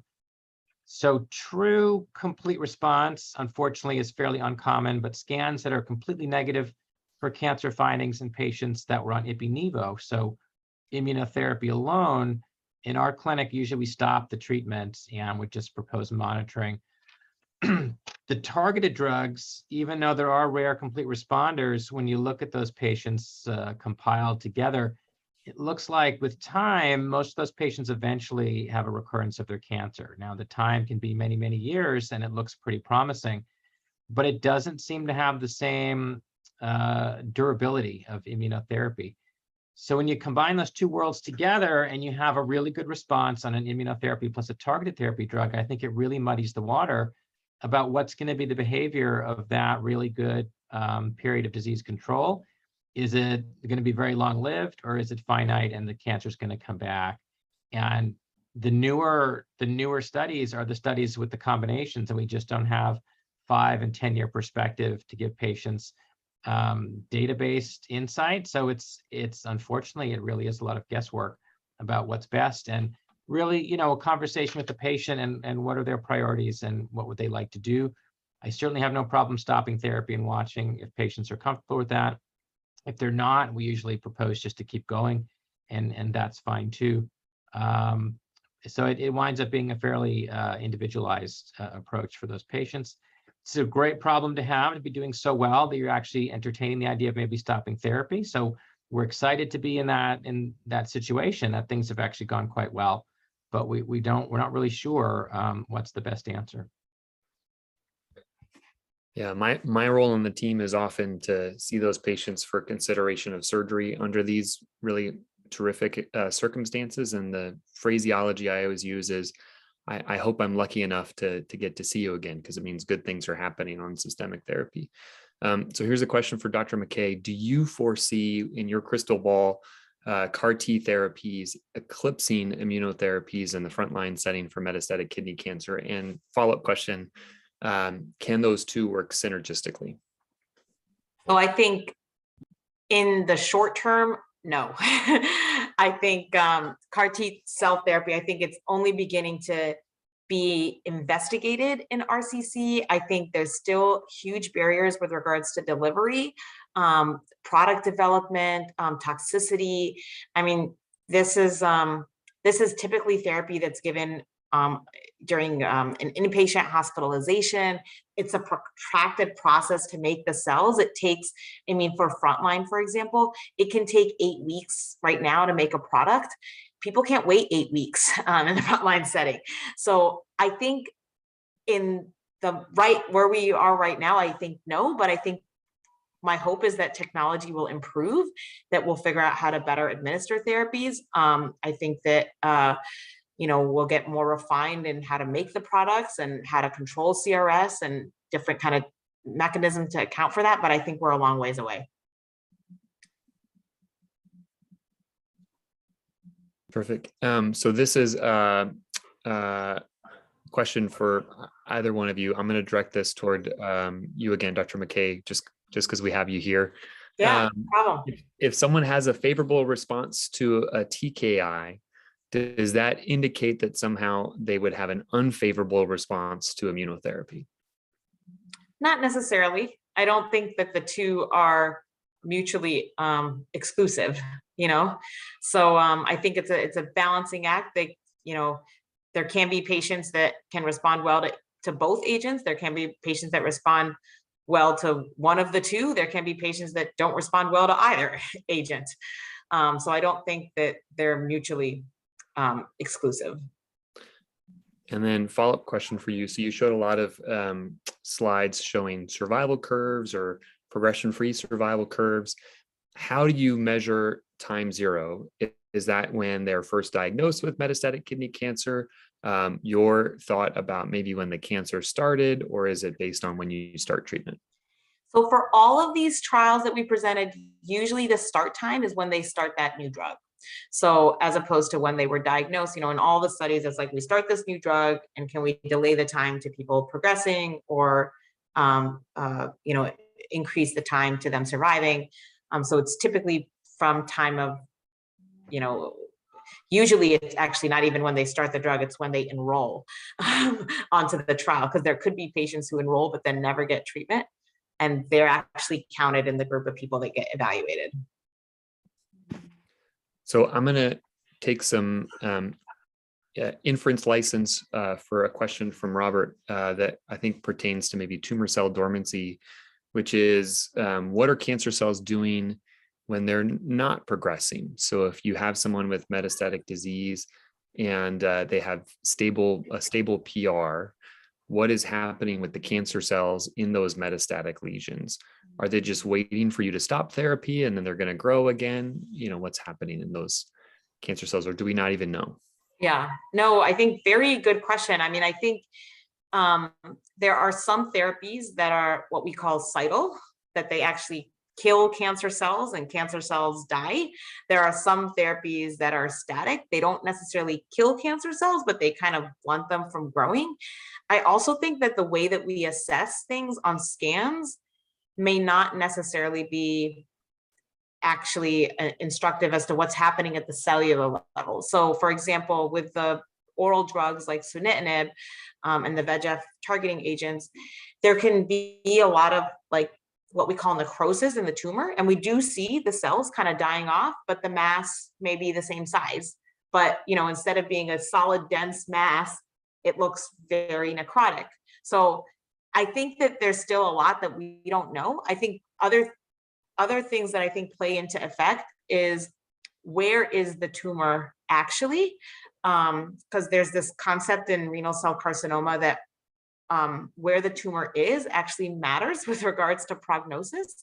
For example, tumors that are in the pancreas or in the adrenal or in the endocrine glands, they tend to be the most well-behaved tumors, and patients can do well for a very long time. And it's kind of counterintuitive because people hear about pancreatic cancer and they think, oh gosh, this is bad, but I'm like, it's actually not bad, and people can do very well for a very long time. Whereas, patients who have a tumor that's in the liver, for example, that behaves very differently, and the environment that the liver imposes on that cancer cell also matters. So I don't think we really know the answer is really what I'm trying to get at. And I think sometimes the cancer cells do die off. Sometimes their growth is just inhibited and they're not in a state of active cell division. And one thing Dr. Mckay mentioned is a great example of how we make decisions about things like metastasis-directed therapy with radiation or surgery, and we tend to be much more aggressive to things involving the adrenal gland and the pancreas because those tend to be these sort of more well-behaved sites. Okay, so one more question, which is also a challenging question, which is fantastic. And it pertains to heterogeneity of treatment response. So when you see someone and certain areas of metastatic disease are responding and are favorable, and other areas of metastatic disease are growing, how do you determine if the treatment is successful? What component of the treatment might be successful? Does the new drug need to be added? Can the effective drug be continued? How do you deal with heterogeneity of treatment response? Yeah. Very, very good question. So I think it all depends on what that heterogeneity is. So if somebody's on one therapy and everything else is stable, but there's one area that's growing, what I like to term oligoprogression, that's where I love to integrate multimodality treatment. Can we keep you on your therapy and radiate that one spot, or do a minor procedure to ablate it and then not have to shift things around? And I think that the longer we can kind of milk every last ounce of goodness out of any one given therapy is a good thing. But say there's, more of a mixed, I guess I'll take it to the other extreme. The other extreme is that there's stuff that's stable, but when we look at things, there's several new areas, maybe the percentage of tumor growth, the big metric sometimes that we use is right around 20%. If the overall tumor has grown by about 20% or more, and there's multiple new spots, then at that juncture, I'm not saying stay on the therapy, I'm thinking switch gears altogether. If somebody's kind of right in the middle, I think it's where they're not necessarily having oligo progression that I can treat with just spot therapy, and they don't need to be switched all the way, but they're kind of in that middle. It all depends on sort of what's going on with them. Are they on cabozantinib, and we had dose reduced them to 20 milligrams because of toxicity, but they kind of have a mixed response, and I say, okay, maybe we can ramp up the dose a little bit, like instead of doing the 40 every day, which really gave you a hard time, like let's do 40 twice a week, and then you stay on the 20. So we try to kind of see how we can adjust the therapy, if possible. If it's growth in areas that are very minimal, that it's not going to impact, if it's just some lymph nodes growing, or maybe a couple of lung nodules growing, where we can say, okay, let's just give it another couple of months, watch it, keep you on the therapy to see what's going to happen. That may be okay to do, because even if something were to grow just a little bit, it's in an area that's not going to cause any trouble. So, but I think what that highlights is the importance of sort of that discussion happening between the doc and the patient, and sitting there and saying, okay, this is where we're at. What do you feel comfortable with? What have you got going on? What were the side effects here? What dose are you at? And we come to the right decision together. And what that decision is for one patient may not be the right decision for another patient. The patients, they may be, they may have a trip coming up and they're not ready to switch a therapy, and they feel okay, even though the scan shows that there's a little bit of progression. I'll say, okay, you know what, go on your trip. Let's kind of work, maybe scan you when you come back, and then we'll see where we're at. And then we can switch then if we need to. So it's a discussion that we have. And it's, the patient voice is so critical in these discussions. That's a great way to end by focusing on the patient voice, which is why we're all here today. So thank you so much, Dr. Mckay. Thank you for your insights and expertise, and a wonderful talk and a wonderful question and answer session. We are going to take a short break, and I believe we'll be back at 11, Dr. Tykodi. Yeah. And look forward to the rest of the session. But thank you again, Dr. Mckay. If we were in person, we'd give you a round of applause. Oh, thank you. It was really great. Thanks for having me. Yeah, thank you for me as well. It was a wonderful session, and thanks for fielding all the questions as well. I know that's really valuable for our patient audience.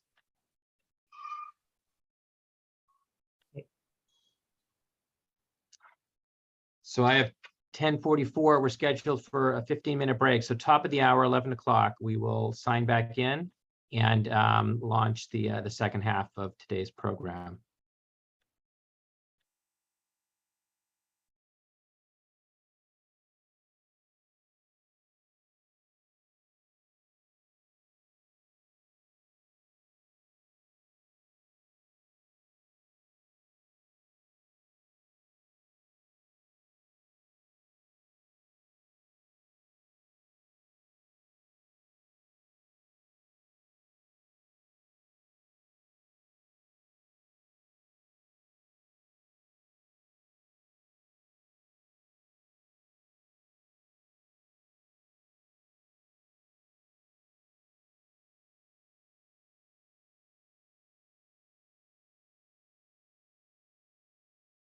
So I have top of the hour, and let's kick off the second portion of our program. Hope everyone had a chance to take a quick break. As we said at the outset, the first four speakers are all folks that aren't local to our campus and to Seattle, and that's really one of the wonderful features of the virtual format, is the ability to gain a more broad nationwide perspective. And also to have the participation of Dr. Mckay from her home in San Diego and not have to be here in Seattle. But now we're going to turn the program over to colleagues that are all here at our center. And so a little bit more of an in-house perspective on some issues that come up for our patients. So our next speaker could not be here in person. Dr. Sarah Sutcha is an associate professor in the Department of Urology at the University of Washington. And I suspect for many folks in the audience may very well be your surgeon that you've worked with. But Dr. Sutcha was able to record a presentation for us And so we'll broadcast that for you next. Since she's not here herself, but Dr. Gore is her colleague as a urologist in our department, Dr. Gore would be happy to field any questions that arise from Dr. Sutka's presentation. So the title of Dr. Sutka's talk is Cytoreductive Surgery in Kidney Cancer. So Ritu, let's go ahead and launch that. Thank you.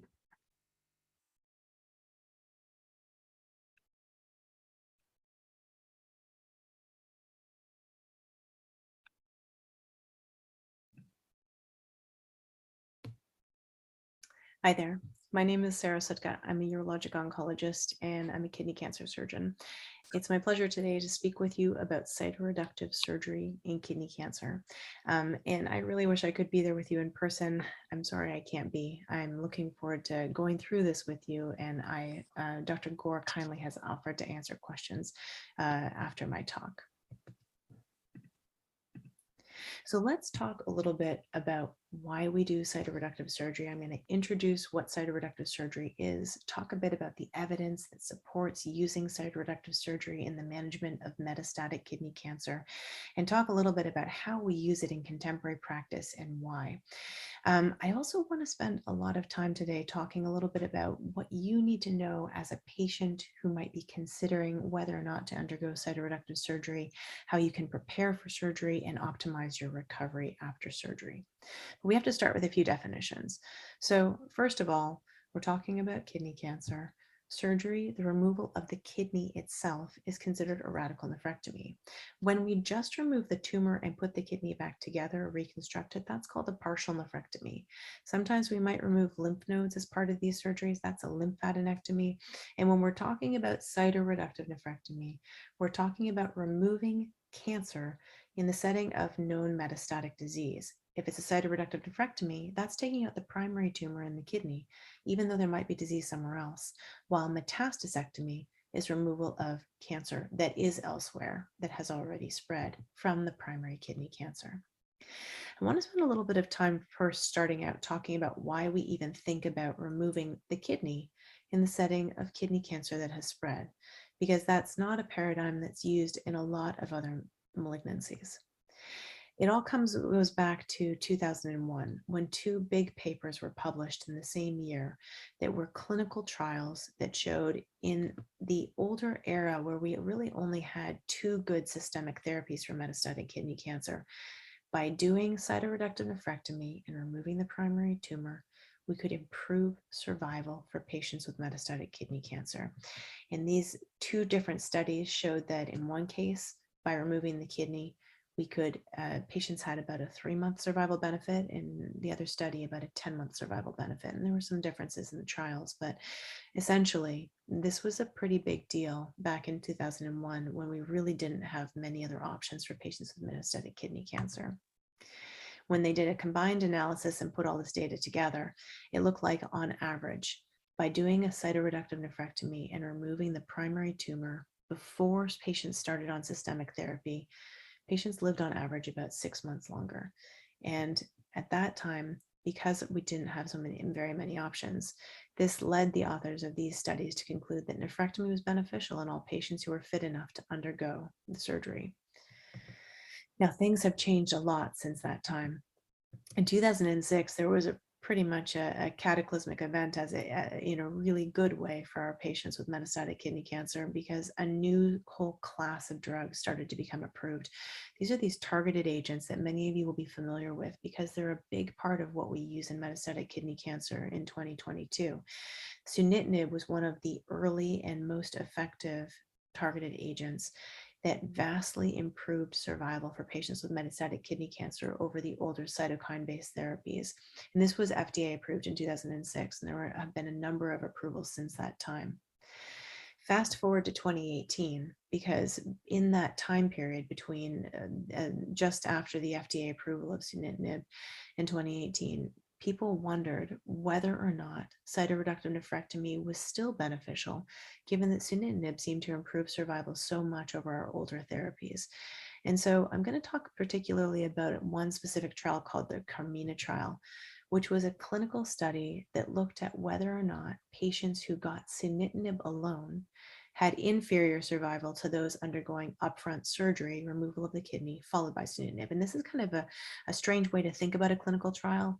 It's called a non-inferiority study, which basically means it's not trying to determine if one, statistically, if one treatment option is better than the other, but it's trying to prove that systemic therapy is basically not worse than systemic therapy plus surgery.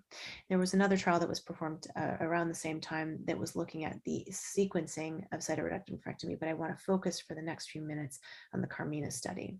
And I'll tell you, this study really turned our whole world on its head, whereas we had really thought that cytoreductive nephrectomy was a core component of how we handled patients with metastatic kidney cancer. The punchline here is that in this study, sunitinib alone was found to be non-inferior to sunitinib plus surgery, which meant that basically the overall survivals were similar between patients who did and did not undergo surgery if they were already getting this drug sunitinib. And this was really important because this was very different from the results of our prior studies. And it really caused quite a bit of consternation in the urologic oncology field because people tried to grapple with what we should do with cytoreductive nephrectomy, which previously had been a huge part of how we'd handled patients with metastatic kidney cancer. But I will tell you that there are some issues with this trial, and I'm going to highlight a couple of them. But one of the biggest ones is that the kidney cancer world in 2022 is very different from where it was in the early, in 2006 and the time between then and between the publication of the Carmina trial. And that's largely because we have a vast number now of a vast number of new drugs. Not only are we using these targeted agents, but we also have a number of immunotherapies. And basically at this point, most of the times we're thinking about giving combination therapy. So often giving one or two agents, and now people are even thinking about giving 3 agents at a time in an effort to treat metastatic kidney cancer. So some of the limitations of the Carmina trial that really change our ability to sort of take that conclusion that surgery alone that's adding surgery to sunitinib was not better than sunitinib alone. Some of the issues where it was really hard to accrue to this trial. It was ultimately closed because they couldn't enroll as many patients as they wanted to. One of the things that I think is really also very important is that the odds were kind of stacked against the cytoreductive nephrectomy arm because the majority of the patients who were enrolled in this trial had considerably higher risk profiles than patients who traditionally we have thought of as good candidates for cytoreductive nephrectomy. As I mentioned, the world these days is very different in terms of what treatment options we can offer patients who have metastatic kidney cancer. And so just giving them sunitinib alone is actually not considered the standard of care in a lot of situations. And so we really have to think about, well, maybe we should be thinking about doing this trial again. And actually, we are already undertaking new cytoreductive nephrectomy trials using contemporary drug regimens. One of the other issues is there was some what's considered crossover contamination, such that some of the patients who got cytoreductive nephrectomy or who should have gotten cytoreductive nephrectomy didn't, and some of the patients in the sunitinib only arm actually did get surgery for one reason or another. So ultimately, this limits the strength of the conclusions, and this is just a sampling of some of the new medications and new combinations that have been approved in this for metastatic kidney cancer. When we look at this in 2022, we don't just have 1 or 2 agents to offer patients. We have a vast number of different combinations that include these immuno-based therapies and targeted agents, all of which are associated with considerably improved survival compared to even sunitinib alone. And so we really have to take this clinical trial, which really changed how we think about cytoreductive nephrectomy, and evaluate the strength of the evidence in sort of contemporary practice. And ultimately, I think even the authors of the trial realized that there was some limitations that had to be contended with, and they ultimately said there's no one-size-fits-all option here. And cytoreductive nephrectomy, for most of us, remains an important part of how we handle patients with kidney cancer. But again, it's going to be in very carefully selected patients. And now I think now what I'd like to do is actually show you in those selected patients what cytoreductive surgery, what potential benefits it can have. And this is just a summary of a number of different papers. And I've sort of simplified it a little bit, but basically when we looked at all of these different papers, there was the trial we just looked at that didn't show survival benefit with surgery. And there was one other small study of only 45 patients that similarly didn't show a benefit. But then many other studies that have looked at real world data have demonstrated that there seems to be a survival benefit of up to 15 months in patients who do undergo cytoreductive nephrectomy. But the important thing here is that the patients who get surgery are generally very carefully selected. They're usually patients who are considerably healthier, oftentimes a bit younger, and have specific disease characteristics where we think they're going to be patients who are going to do really well with these surgeries. At the University of Washington, we partnered with Ohio State and looked at our own recent contemporary experience. And this is data that was done by one of my students that's getting submitted for publication now. And what we found is, here you'll see survival curves, which basically show the proportion of patients surviving over time. The blue curves are those patients who had surgery. And what we noticed is when patients, among the patients who got surgery plus immunotherapy, and these are novel immunotherapies, there was a significant association between improvement of survival in the patients who did get surgery.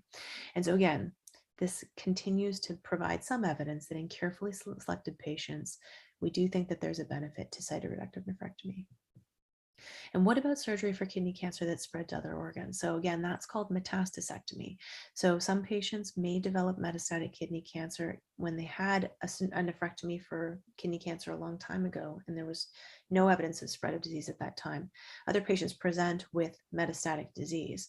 In some situations, we actually want to think about surgically removing and or targeting the metastatic disease with things like surgery and or radiation or thermal ablation.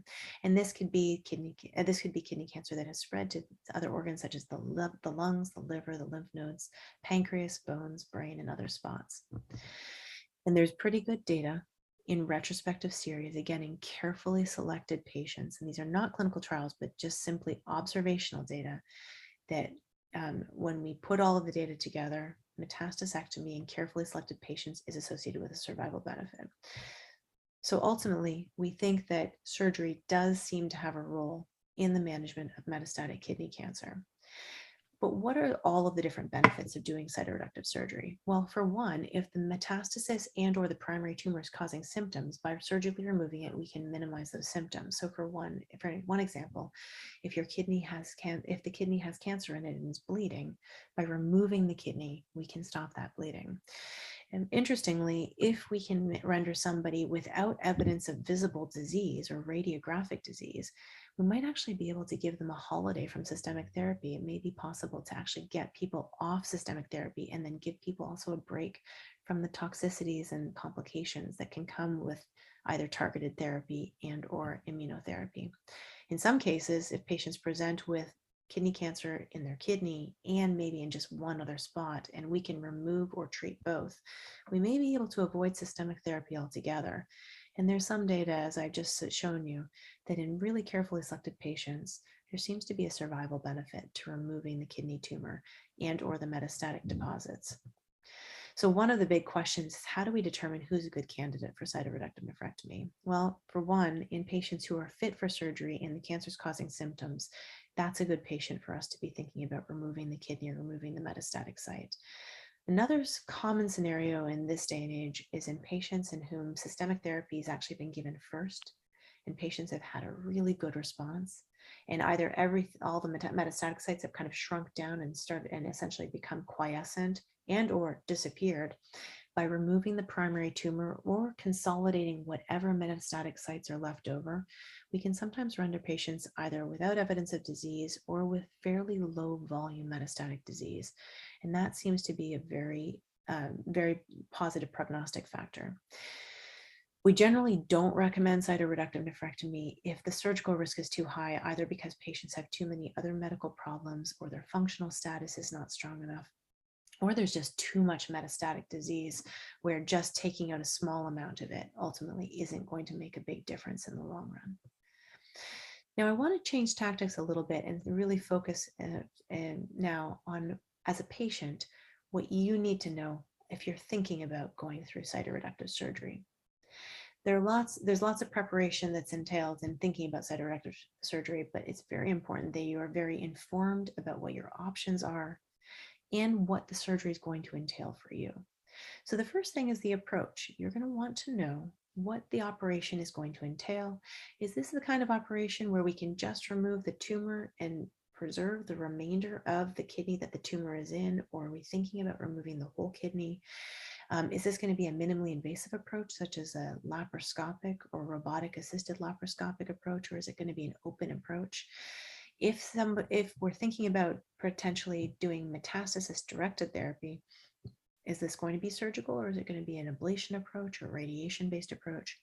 And then I think something that's really important in anyone who's undergoing treatment for kidney cancer specifically is, what are the implications of this surgery for long-term kidney function and potential risk for needing to go on to dialysis? And those are all things that your surgeon is going to speak with you about when they're talking to you about whether or not this is a good idea for you. In terms of incisions, there's lots of different ways that we can approach the kidneys. Commonly in open surgery, this is done through either a flank or a midline incision, or sometimes these incisions that come under the rib cage called either a subcostal or chevron incision. But many times in this day and age, we're actually approaching these operations in a minimally invasive fashion and using either a robotic or a laparoscopic approach, in which case there might just be tiny incisions and then a slightly larger incision where the tumor is extracted. One of the things that we commonly employ in practice these days to try to facilitate recovery and get patients back on their feet and out of the hospital in a shorter amount of time is to use what are called enhanced recovery after surgery protocols. These are data-driven, multi-step checklists, basically, that are built to help patients get through the recovery as quickly as possible.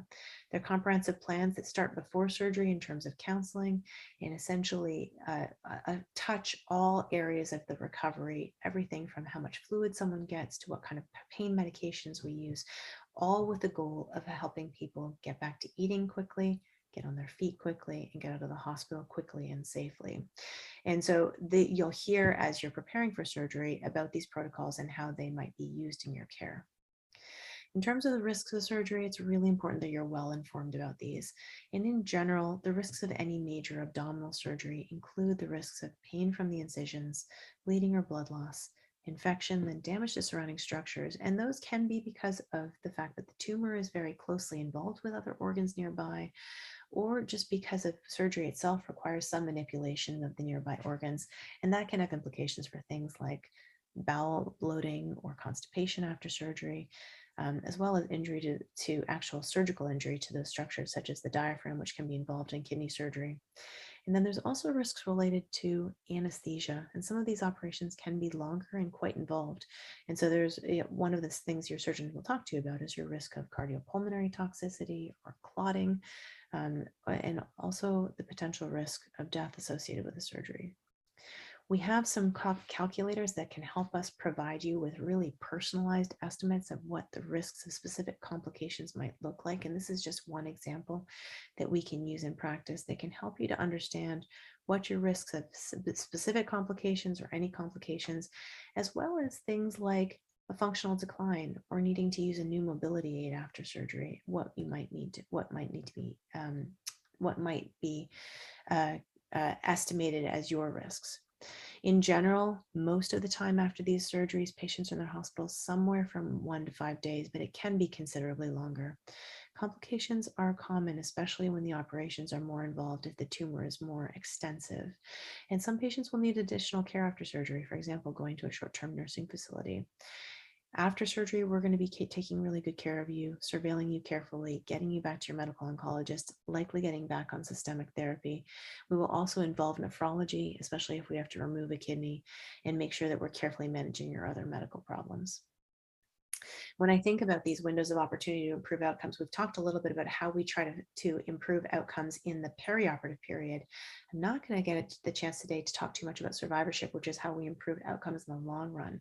But now I really want to focus on moving our opportunities to improve outcomes up earlier. And I'm going to focus now on how we risk stratify patients and maybe identify specific vulnerabilities that then we can direct interventions toward to help make patients stronger for surgery. And that I'm going to get into a concept of something called prehabilitation. Conventionally, we risk stratify patients by specific understanding sort of the specifics, not only of the cancer, but also a lot about who that patient is innately, understanding how your age, your comorbidity burden, your nutritional sort of reserves, as well as your performance status. And then, as I said, some aspects of surgical risk. But ultimately, when your surgeon talks to you about whether or not cytoreductive surgery is right for you, we're going to do a very complicated calculus. We're going to weigh not only the risks of the cancer and our own sort of abilities at the hospital, what we can do safely for you, but we're going to start looking really at the things that make you unique and try to understand, for example, how your habits, the way that you live your life, your quality of life, your own personal priorities, how cytoreductive surgery might kind of align with those priorities or not, to help understand whether it's right for you. One of the things I'm very interested in and that we're increasingly using in practice is trying to do very careful risk assessments, specifically of constructs such as frailty, which is a kind of a multidimensional assessment of a patient that incorporates not only risks related to the cancer, but also things like functional status, nutrition, and metabolic changes, all of which are really important for surgical outcomes. And we can measure it multiple different ways. Ultimately, we found in the literature to date that it's very strongly associated with risk of things like complications, but also how patients recover after surgery and how long they're in the hospital. One of the other ideas that we're bringing into our clinics are we're borrowing from geriatric medicine to use comprehensive geriatric assessments, which also allow us to more specifically assess patients' physiologic age and specifically identify risks and vulnerabilities that can be really important for us to know about before surgery. And this is important because if we just use our conventional measures, sometimes we miss important vulnerabilities that might be impactful in the long term. And these assessments actually not only look at your other medical problems, but they actually look at things like mental health and your function and ability, in order to get a really comprehensive picture of your own strengths and potential vulnerabilities that we can then target to help you heal faster and recover faster from cytoreductive surgery. So once we've identified these vulnerabilities using these really careful assessments, how can we start to modify risks? And there's a couple things that you can do and that we can help you do that can get you ultimately stronger for surgery, such as cytoreductive nephrectomy, to help you get through your recovery more smoothly. And now I'm really going to focus on that whole concept of prehabilitation and basically how we can improve your outcomes in the preoperative setting. The first thing is we can get rid of some bad habits. So smoking is really associated with a high risk of complications after surgery. It increases your complication risk by at least twofold, specifically with respect to how wounds heal, risk of infections, pneumonia, and cardiovascular complications. Additionally, alcohol is associated with a substantial increase in risk of complications after major surgery, and that's largely based on how it affects the liver, but also medicine absorption, and it's associated with an increased risk of infections.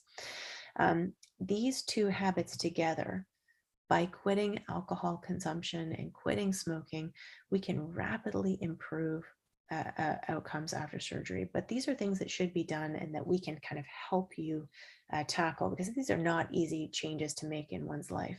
And so that if you are someone who does use cigarettes or drinks alcohol, it's a good thing to talk to your surgeon about, because we may have some tools that can help you to minimize the risk from these types of habits. There are lots of positive habits that we can employ as well, largely focused around making sure you're really taking great care of yourself as you're getting ready for surgery. Specifically, things like making sure you're optimizing your sleep and self-care are critical. And this is a great time to really think about how you can strengthen your social network and your social support system, because it's important as you're going through both therapies, the different therapies for metastatic kidney cancer, and thinking about surgery. You've got as much help as you can, and really think about bolstering your team. One thing that I'm a big proponent of is exercise for patients who are dealing with cancer. And that's because our bodies are really, our functional status is it's very much a use it or lose it kind of a situation. We know that based on the data, patients with cancer who do 30 minutes of activity several times a week are more likely to not only be more physically fit, but also have better function, better balance, and recover more rapidly from operations such as cytoreductive nephrectomy. Strength training is great, and we have a lot of colleagues in physical medicine and rehab who can give you specific recommendations about a safe physical activity program that will help to improve your likelihood of getting through surgery more safely. People ask a lot about nutrition, and I'm going to keep this very simple for the purposes of this talk. In general, a heart-healthy diet is a diet that's great for cancer. That's a diet that's high in things like lean protein, fruits and vegetables, whole grains, healthy fats, generally trying to stay away from things that are highly processed. But the best recommendation I can give patients as they're getting ready for surgery is to really focus on making sure they're getting enough protein in their diet. And the recommendations for patients dealing with cancer who are preparing especially for a surgery like cytoreductive nephrectomy is to think about getting about 1 gram of protein per kilogram of body weight per day. It's a lot of protein. Sometimes it can be hard to get that much, but you can talk to us and our nutritional colleagues about strategies that can help you to be successful in this endeavor. Additionally, there are lots of other things we can do if we identify specific vulnerabilities when we do this careful risk assessment that I was describing. Everything from involving our colleagues from physical medicine and rehab to thinking about involving our colleagues in mental health and psychiatry in an effort to help bolster you, strengthen you, make sure your other medical problems are really well taken care of as you're getting ready for surgery. And then after surgery, we're gonna work with you to really try to keep you as healthy as possible and kind of get you home and get you back to living your life. And there are some things that you can do, including hydrating, eating well, sleeping well, getting exercise, and we'll help you to understand what exercise is safe after an operation like this. It's also important, we're going to give you a really clear list of things that you should be watching out for to try to minimize any risks. And of course, you should know that we're always here for you, and you can call us with any questions after going through an operation like this. So when we think about optimizing recovery from cytoreductive nephrectomy, first of all, I would say that preparation is key. We've talked about who are good candidates. Your surgeon will work with you to understand whether or not this is a good option for you as you're going through your treatment. And your medical oncologist, we really work as a multidisciplinary team. And when patients are thinking about going through surgery like this, it's a team-based recommendation. We'll give you our best recommendations for things like nutrition and exercise and healthy habits and self-care. And we do want to make sure you're fully informed coming into these operations about what the actual operation and the recovery is going to look like. I do think of this very much as a team sport, and our job is to be here and to support you as you're going through this decision making. So with that, I'd like to thank you for your attention. I hope that this has been somewhat instructive and helpful. Dr. Gore kindly has offered to answer any questions. Again, I'm sorry I'm not there with you today, and I hope you enjoy the rest of our program. Bye-bye. Well, I'm so happy that Sarah was really excited to be a participant today, and actually was the one that suggested videotaping her presentation. So that was really excellent. I saw in the chat there was at least one person having just some technical problems. So I hope it broadcasts properly for the majority. What I was seeing seemed fine. So we're pretty much at time, but John, just one question for you. So a newly diagnosed patient with kidney cancer, as Sarah alluded to in the first portion of her talk, the ideas about performing an initial surgery have evolved quite a bit in just the last couple of years, but yet there are still situations where it might be recommended. If a patient were looking on the internet, it's going to be horribly confusing. What would happen? So for the newly diagnosed patient, how would they go about soliciting a surgical or medical oncology opinion, and what pathways do they have to get those kinds of opinions rendered when they're first diagnosed? So, these are really challenging decision-making scenarios, and we're lucky at the Seattle Cancer Care Alliance that we have a kidney cancer multi-specialty clinic, which is a clinic that unites medical oncology, urology, and radiation oncology. So you're gathering together all the brains that are involved in the decision-making process for what to do for a newly diagnosed metastatic kidney cancer patient. I will say in 2022, a very kind of common spiel that we use is systemic disease requires systemic therapy. And we're lucky that we have more effective systemic therapies than we did 10 years ago. That's why it's evolved so much in the last 2 years. But there are patients that have resectable metastatic disease. So with surgery, you can render them radiographically free of cancer. So meaning like that we know of, everything that we see on the CT scan, we can remove. Or patients that have smaller volume areas that we're suspicious about, but not so certain that they represent metastatic disease that we're likely going to watch them. And those are kind of the two most common scenarios we're doing initial surgery today. But I think multidisciplinary care and opinions is the key. Yeah, I agree. And we obviously share care in that environment as well. And we really think it's an excellent program. Very good.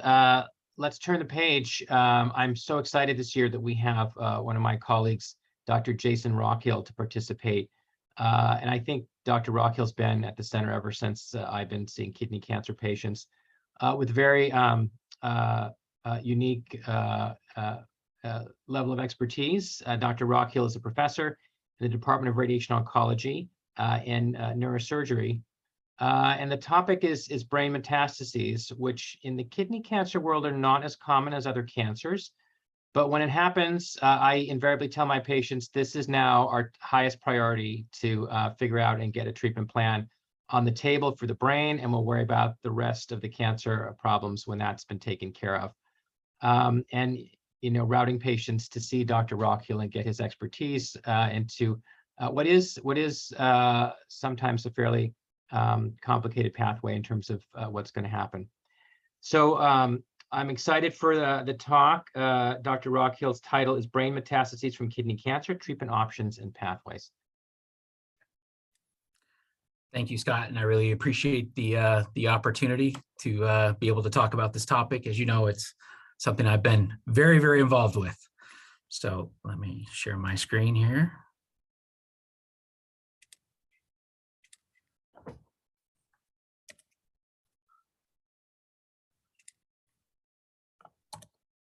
Can everybody see my screen?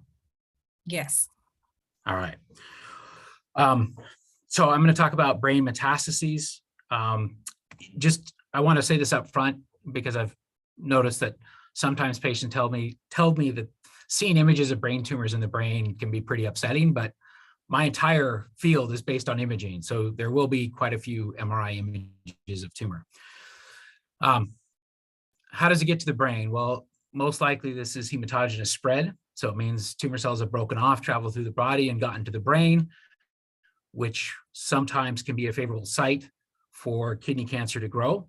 It's always associated with advanced disease. And today, the reason we find most of these is that patients are getting screening MRIs. And it could be a variety of reasons why they get the MRI. Maybe it's to be part of a trial and they're completely asymptomatic, or there's a symptom that's concerning, either a headache or seizures or stroke-like symptoms, weakness or balance problems. And one of the first things to sort out is the symptom related to where the tumor's at. And I'm stealing this from the, I think, home sales, location. It really depends on, is the symptom related to the tumor based on where the tumor is at?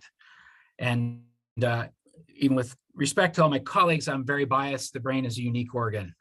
The big issue with metastatic disease is our brains are inside of an enclosed box. And when you have something growing inside of an enclosed box, there's no room. It starts to push. And when things get pushed upon, that's when we get neurological compromise.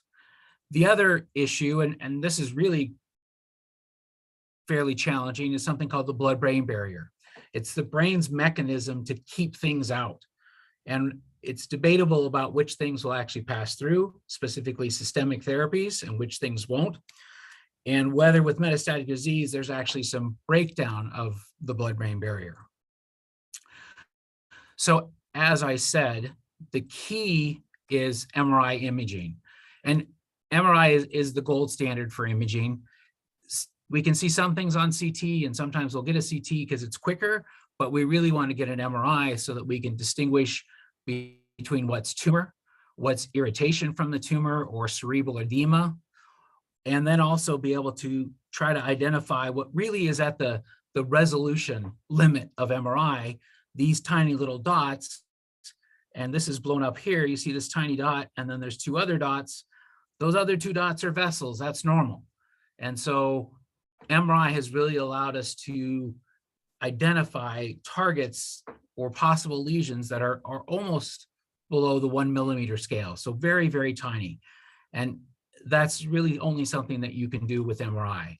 And I would just point out up here in the corner, orientation is, this is a normal radiologic orientation. So we're kind of looking up from your feet.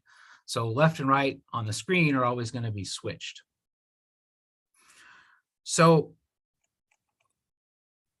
how do we know that that lesion, that spot, is a brain metastasis? We kind of break it into two categories, and oftentimes it's what we call a clinical diagnosis. It's the history and everything leading up to it really supports that this is indeed metastatic disease that has gone from where it started and got to the brain. You know, somebody has to have a history of cancer. If there's disease in other organs and we see a lesion in the brain, statistically, that lesion is most likely metastatic disease. There are times when it gets complicated where there's another cancer diagnosis, and then there's a question of which cancer is it in the brain. And when we start to see multiple lesions in the scan, once again, that's more and more consistent with metastatic disease to the brain. But we call this a clinical diagnosis. It's not a histological diagnosis. That's why, you know, sometimes just the clinical scenario doesn't allow us to have absolute confirmation that that's what we're dealing with. So there's sometimes a little asterisk next to that. The key, if we want true tissue diagnosis, would be to get tissue, and the only way to do that is a surgery or a craniotomy. So I'll talk a little bit about the role of surgery. Definitely surgery plays a role, one, in getting that tissue confirmation. And once again, oftentimes that tissue confirmation is clearly labeling the situation as metastatic disease. The other reason to do surgery is oftentimes metastases cause significant vasogenic edema, and the only way to help reduce that edema relatively quickly is to take the tumor out. So we can remove mass effect, we can reduce the size of the tumor, the number of tumor cells, and potentially make it more responsive to additional therapy. But sometimes surgery can be really limited, i.e. the location. When a surgery is done, we're actually taking out the tumor plus some normal brain. And brain surgeries are often, you know, we don't get margins. We can't go in and take all the way around. We're going to take from the inside of the tumor, so that, you know, if it's in a location that what's right next to the tumor might be critical, we can't take that out because it's going to leave too many deficits. Multiple lesions is another reason to not consider surgery. That is somewhat debatable. Sometimes somebody who's really fit, it might be beneficial to take out more than one. You know, it takes more recovery when you do multiple craniotomies, but you know, it is reasonable at times. Also looking at, just as we heard in the last talk, overall fitness. You know, how well is that surgery going to be tolerated, and are there other options? The other option is often radiation, and we kind of break this into two big categories, something called whole brain irradiation or highly focal radiation. Whole brain, as it implies, we treat the entire brain. The advantages of that is that we treat the disease that's not visible on imaging, so it'll actually address microscopic disease as well. It's usually done over 5 to 15 daily treatments. And I'll talk in a little bit some of the downsides of doing that approach. What's becoming more and more common, in fact, quite common, is highly focal, goes by the names of stereotactic radiosurgery or stereotactic radiotherapy or hypofractionated stereotactic radiotherapy, or many times it's actually referred to by the device that does the treatment. These are the devices. Technically, it's better to refer to this as stereotactic radiosurgery, but a lot of times people say, oh, you need Gamma knife. It's a wonderful device. It does a great job, but it's just a device. There's a device called CyberKnife, ZapX, BrainLab, Linac-based radiosurgery. So there's a number of platforms that can provide this treatment. When we target brain tumors with focal therapy, we're trying to target just the tumor. The name radiosurgery implies that we're trying to basically accomplish the same concept of surgery by delivering an ablative dose of radiation. We're not actually physically removing it, but we're trying to kill all of it. And usually these treatments are done over 1 to 5 treatments. Why the variability? Well, sometimes for something really small, we can do a one-time treatment and it's going to be very well tolerated. Other times, as tumors start to get bigger, maybe delivering 3 to 5 treatments might be better tolerated in terms of how the brain responds to this and how well it can adjust. If you treat a really big lesion in a single treatment, that can cause a more of an inflammatory response, or we have to reduce the dose and reduce the chance of tumor control. One of the advantages of highly focal therapy is that we can come back and do it again to other lesions and potentially even to a lesion that's been treated before. So here's some examples. This is a lesion that was treated, very nice response. This is what we really like to see. It's very straightforward. 3 months afterwards, the tumor's gotten smaller. You know, it's, once again, the tumor's not removed. It's not like surgery. There will probably always be some changes on the imaging that's related to the prior treatment. And these evolve over time. You know, this is evolution over 2 years of a very nice response to a tumor as it shrinks away from treatment. As I said, we can do multiple treatments, and this is kind of a confusing slide, but these blue circles represent areas that have been treated before. So at this time point, which is early on, there's not a lesion there. The lesion shows up. The lesion responds to treatment. No lesion there, because it's actually projecting back in time, so it's not relevant. But then the lesion shows up and then responds to treatment. So this is an advantage of being able to do this multiple times if new lesions show up. So what are some of the downsides of radiation? Well, whole brain, one of the downsides is larger fields means more side effects, more fatigue. You know, sometimes there's competing factors, and you know, with 5 to 15 treatments that can spread out over 2 to 3 weeks. Generally, it's not repeatable. I never say never in medicine, because there's always some clinical scenario where it might be somewhat reasonable. And I think the big concern in kidney cancer is the cognitive changes over time. And when we treat the entire brain with radiation, we're going to have potentially more global effects that could show up months to years afterwards. And we're working on trying to make that less of an issue, and we need to treat, you know, the entire brain. So there's a technique called hippocampal avoidance. So there's a brain structure on each side called the hippocampi, which have been associated with the ability to form memories. And if you spare that area the high dose of radiation, there's some improvement in fatigue and overall learning as a result, as well as the addition of a drug called memantine. I just got an email today. One of my colleagues is also able to open a trial that's looking at a drug that we hope is going to be neuroprotective as well. So that'll be interesting as well. And it's not specific for kidney cancer. It's for all metastatic disease. The other part of this equation is that in general, when we do 5 to 15 treatments with large field irradiation, kidney cancer tends to be less responsive.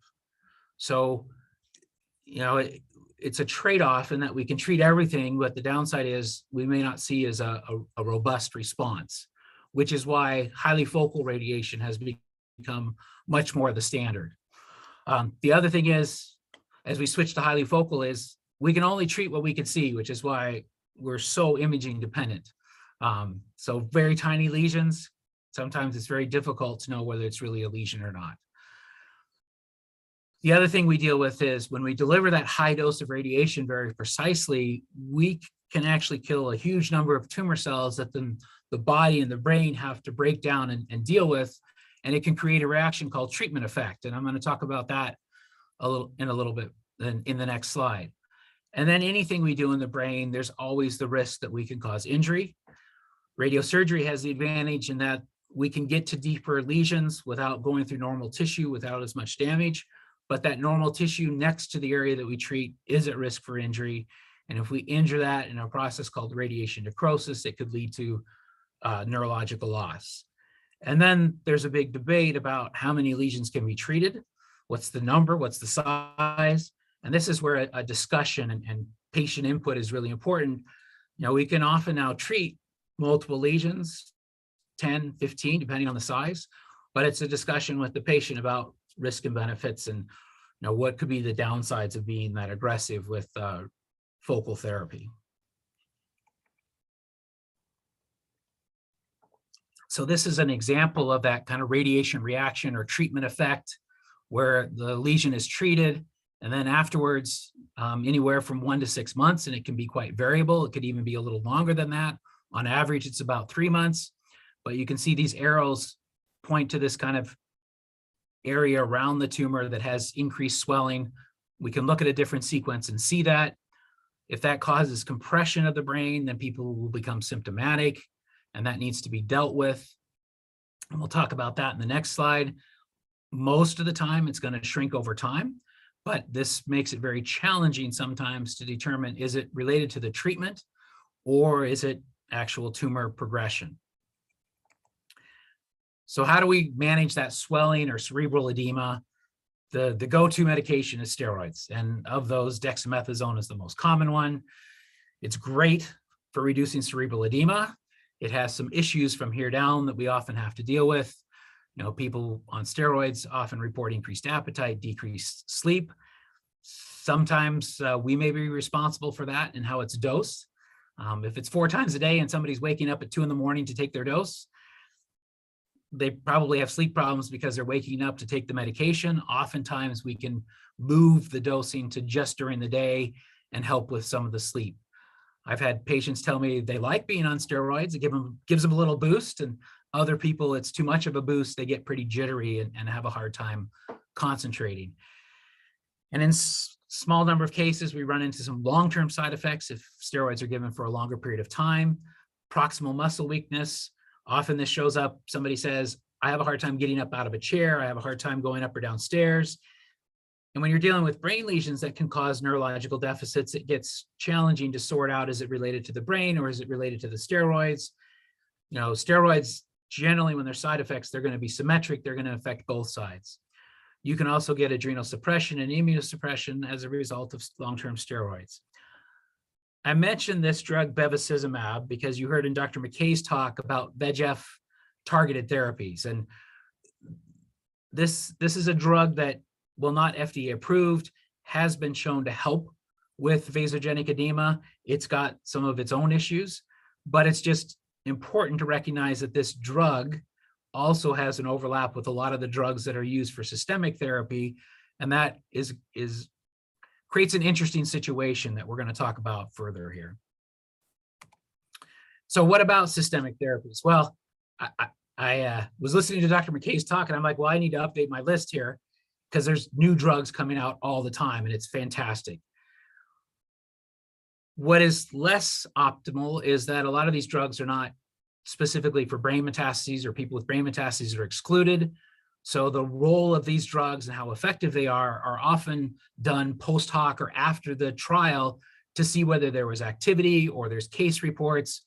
So, you know, we know that these drugs have some activity, but how much is often not as easily defined. Part of that is drugs that can get into the body oftentimes don't get into the brain because of that blood-brain barrier as well, in as high a concentration, so we may not see the same activity. So, you know, we don't often rely on systemic therapies yet, but I'm optimistic that Dr. Tykodi and colleagues are going to continue with all the new agents that are coming along. We may eventually see things that will have more activity in the brain, and then we're going to be looking at how to combine that. So what are some common pathways? Well, oftentimes surgery and radiation is combined. Somebody comes in with a symptomatic lesion, taking it out physically reduces the symptoms quicker. Once again, when they take tumors out of the brain, they're often not taking a margin. They don't. So there could be microscopic tumor cells left behind. On average, if we don't add anything to that local therapy, there's about a 50% chance of recurrence within the cavity if we don't add additional treatment. And it may be that there's one dominant lesion, but we have other smaller lesions that need to be taken care of. So oftentimes after surgery, after recovery, we'll come back and treat the resection cavity with focal therapy, as well as any other lesions. Well, what about systemic therapy and radiation? And this is where it's a very much a moving target and things are changing. It's not as common, but we can think of from a CNS perspective of expected management. I'll get a call saying, you know, we got a screening scan, there's a little dot, we're not sure it's really metastatic disease. They're going to start on a systemic agent. You know, maybe one of the options is to start on the systemic agent, follow the tiny dot closely and see if it responds in patients who are asymptomatic. And then we may see if that drug actually does get up into the brain in a high enough concentration to have an impact. And, you know, it's important that you have a strategy in terms of, yeah, we're going to follow this and we're going to get a scan in X number of months or weeks. These are the things that could happen if this got bigger and it didn't respond to systemic therapy. Here's how we would manage it if it did get bigger. We've got surgery, we've got whole brain, we've got focal therapy. If we did have to do radiation, what are some of the interactions potentially between the systemic therapy and radiation? And that's an area that's gotten very nuanced and complex because as you saw that list of drugs that are coming out, it's quite involved. And we don't always have data in how radiation may interact with those drugs. So an example of that is, you know, this is a situation where a lesion that was not resectable without significant neurological compromise was treated with focal therapy. Very nice initial response. So in yellow is what was treated. Even within a week, there was already a response. Within a month, a nice response. But as often the case, you know, there's other issues that need to be dealt with as well. So systemic therapy was started, and then this lesion got bigger. And the first concern is it bigger because it's tumor growth, or is it bigger because of radiation reaction? And that's a real challenge that we always have to sort out. Is it, you know, because tumor growth and treatment effect can look very, very similar. In this case, this was followed and continued to get smaller, but did have a bleed. So, you know, one of the concerns, you know, kind of more anxiety-provoking concerns with brain metastases are seizures and bleeds. It's relatively rare, but they are things that we need to deal with. Oftentimes, if somebody's relatively not low impact from the bleed, we can follow this. And this was actually followed over time and gradually stabilized. And this is just a plot of the tumor volume.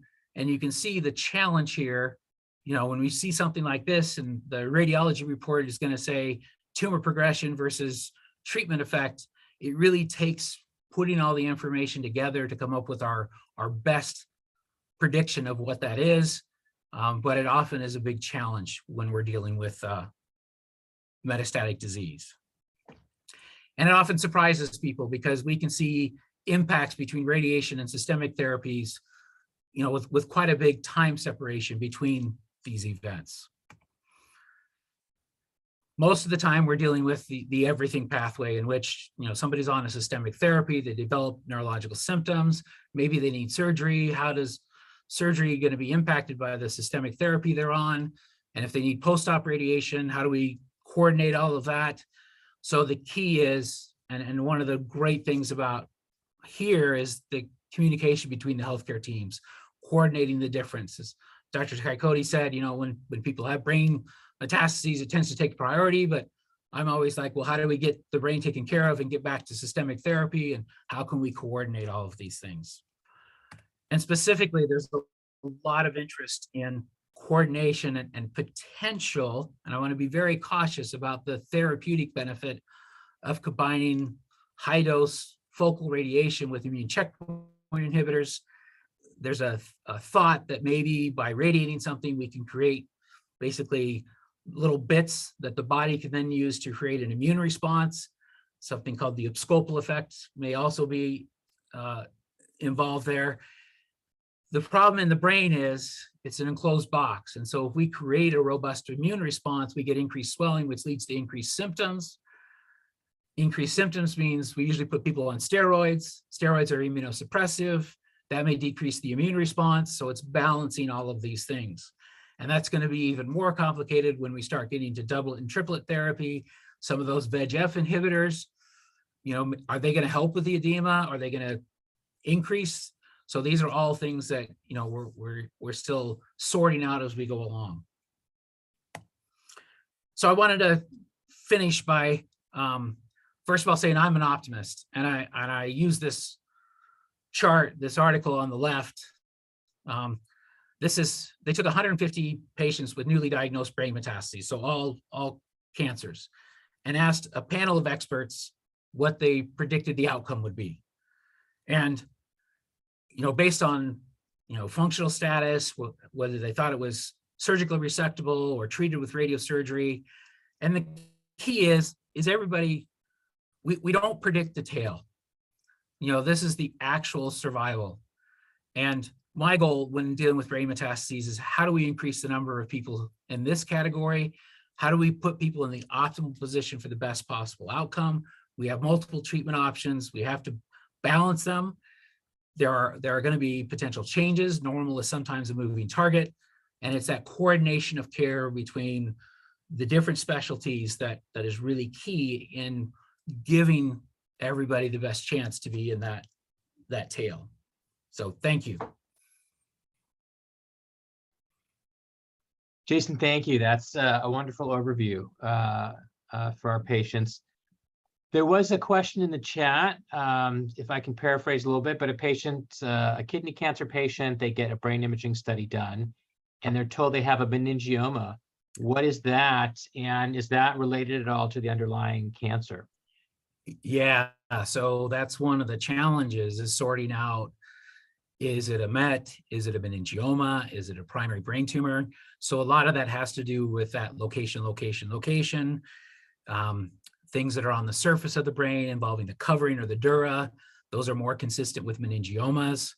You know, if somebody's asymptomatic, sometimes a short interval scan will confirm that this is more likely a meningioma, but you can also have metastases that are sometimes in the covering of the brain. So sometimes it's a question of, you know, do we do surgery to get an answer for that?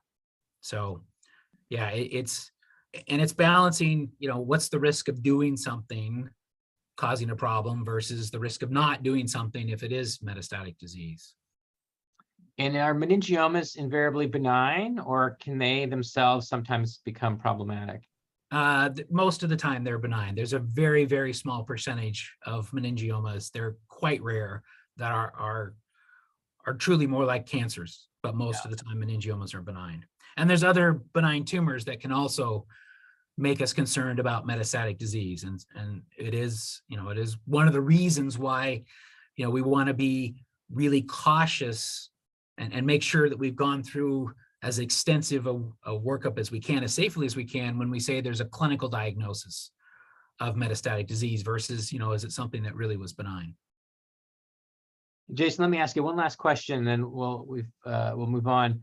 A lot of patients are found to have a brain finding, a brain metastasis when they're on active therapy, and you're seeing them and they're on a systemic treatment plan. Are there concerns about the background drug therapy? Do you have a rule of thumb about telling patients they have to stop or hold their medical treatments, or is it by drug class? What happens with the systemic therapy? Yeah, so really nuanced and complex. So a lot of it's by drug class. A lot of it's by what we know about the interaction between radiation and that drug. The other factor is that some of these drugs have what we call a pretty long half-life. And so, you know, the idea that to allow the drug to truly get out of the system and not impact the overlap with radiation, you know, we may not be able to do that. If the lesion itself is causing enough problems, we can't allow a flush of the drug before we can do radiation. So, you know, that's where that coordination between the disciplines and a discussion with patients is really key. Yeah, and then there's also this interest of how do we potentiate the effect of radiation, and a lot of these drugs are, that's an area that people are looking at. If you go on clinicaltrials.gov, there's 3 or 4 trials right now with immune checkpoint inhibitors and radiation specifically to see if we can potentiate that response. Yeah. Safely. Excellent. Well, thank you so much, Jason. Let me introduce our next speaker. And a question I get asked in the clinic extremely commonly, newly diagnosed patients almost always ask me if I have advised them about dietary things they should know about. And I usually just encourage them to meet with our nutrition staff. And I work directly with Ray Palko in our kidney cancer multi-specialty clinic program. So we see a lot of patients in common. Ray is a registered dietitian and board certified specialist in oncology nutrition, and is going to talk to us now about what would be the content of a conversation with a new kidney cancer patient from his point of view on nutritional aspects of their cancer therapy. All right, great. Thank you, Dr. Tykodi. Hopefully my volume is coming in clear to everybody, and I'm going to try to screen share right now, which has been such a fun part of this journey the past 2 years. All right, let's see. I think I'm up and running with my slideshow. Yes, here we come. All right. So that's me. I'm Ray. Thank you for that introduction, Dr. Tykodi. This slide here real quick is just something our marketing colleagues, they helped me turn my black and white slides into presentable looking things, and they threw this slide in here. So FYI, we are merging with Fred Hutch. And I'll take this slide also to say that I forgot to do a disclosure slide. When I saw the last slides up, I have no disclosures whatsoever. All right, so today's talk is a little bit of just a smattering of some Ray, nutritional. Yes. Sorry to interrupt you. I don't see presentation view right now. Okay, all right. Let me let this, okay, give me a second here to figure out, and if you have a tip on what turns this into presenter view, because you're seeing mine with the outline slide and then the next slide, correct? Exactly, yes. So if you see there's an icon at the bottom, that's sort of like a, yeah. So if you could just click on that, so there's a few icons here, and I don't have any that says presenter mode on it. So if you see the Zoom bar, so on your slide, basically the PPT, there's a Zoom bar. So right next to it, there's like a presenter view on the left. Okay. Zoom bar, presenter view. And this is on the bottom of the screen? Mm-hmm. So right now we can see your notes. So it's the version. I'm just going to click some of these things. I am so sorry, everyone. This is no problem at all. That's showing up every slide. Oh goodness, it throws up. And I'm really not sure, Ritu. I'm sorry. I have no idea how to turn this into the proper presenter mode. No problem. Do you want to try sharing your screen again? Okay, so screen share on the PowerPoint. It is sharing. Okay. Now we can see it. Yep. Okay, beats me. All right, and now you're back on my little slide for marketing, and then now we should be back in presenter on that outline. All right. Whew. Okay, so the little outline quickly, I want to share with all of you, the American Cancer Society has recently released their paper for nutrition and physical activity guidelines for cancer survivors. So we'll speak about the topics in there. We will have a brief moment on kidney cancer specific nutrition research. I'm giving away I'm not going to bury the lead. It's going to be brief because there's not a lot. I'd like to talk a little bit about some kidney cancer specific nutrition, and lastly, some aspects of cancer specific nutrition. So from the American Cancer Society's paper, they have general recommendations that basically are saying get into nutrition care very quickly. Nutrition assessment and counseling as soon as possible after a diagnosis. Our goals are going to be preventing or resolving any nutritional deficiencies, preserving muscle mass, and managing side effects of treatment that could adversely affect your nutritional status. So those will be our main goals when we work together. ACS also wants physical activity assessment and counseling as soon as possible. We've already heard from Dr. Sutcha and from some of the other speakers about the value of our activity. We as the dietitians, we can assess your physical activity in clinic, and we can identify a need for any additional help, either from our physical therapy team or from our cancer rehabilitation team as well. So yes, definitely get in to see us. And the great thing, you can ask any of your physicians here at SCCA for referral to nutrition, and we do not bill for nutrition services. So we don't have that barrier there.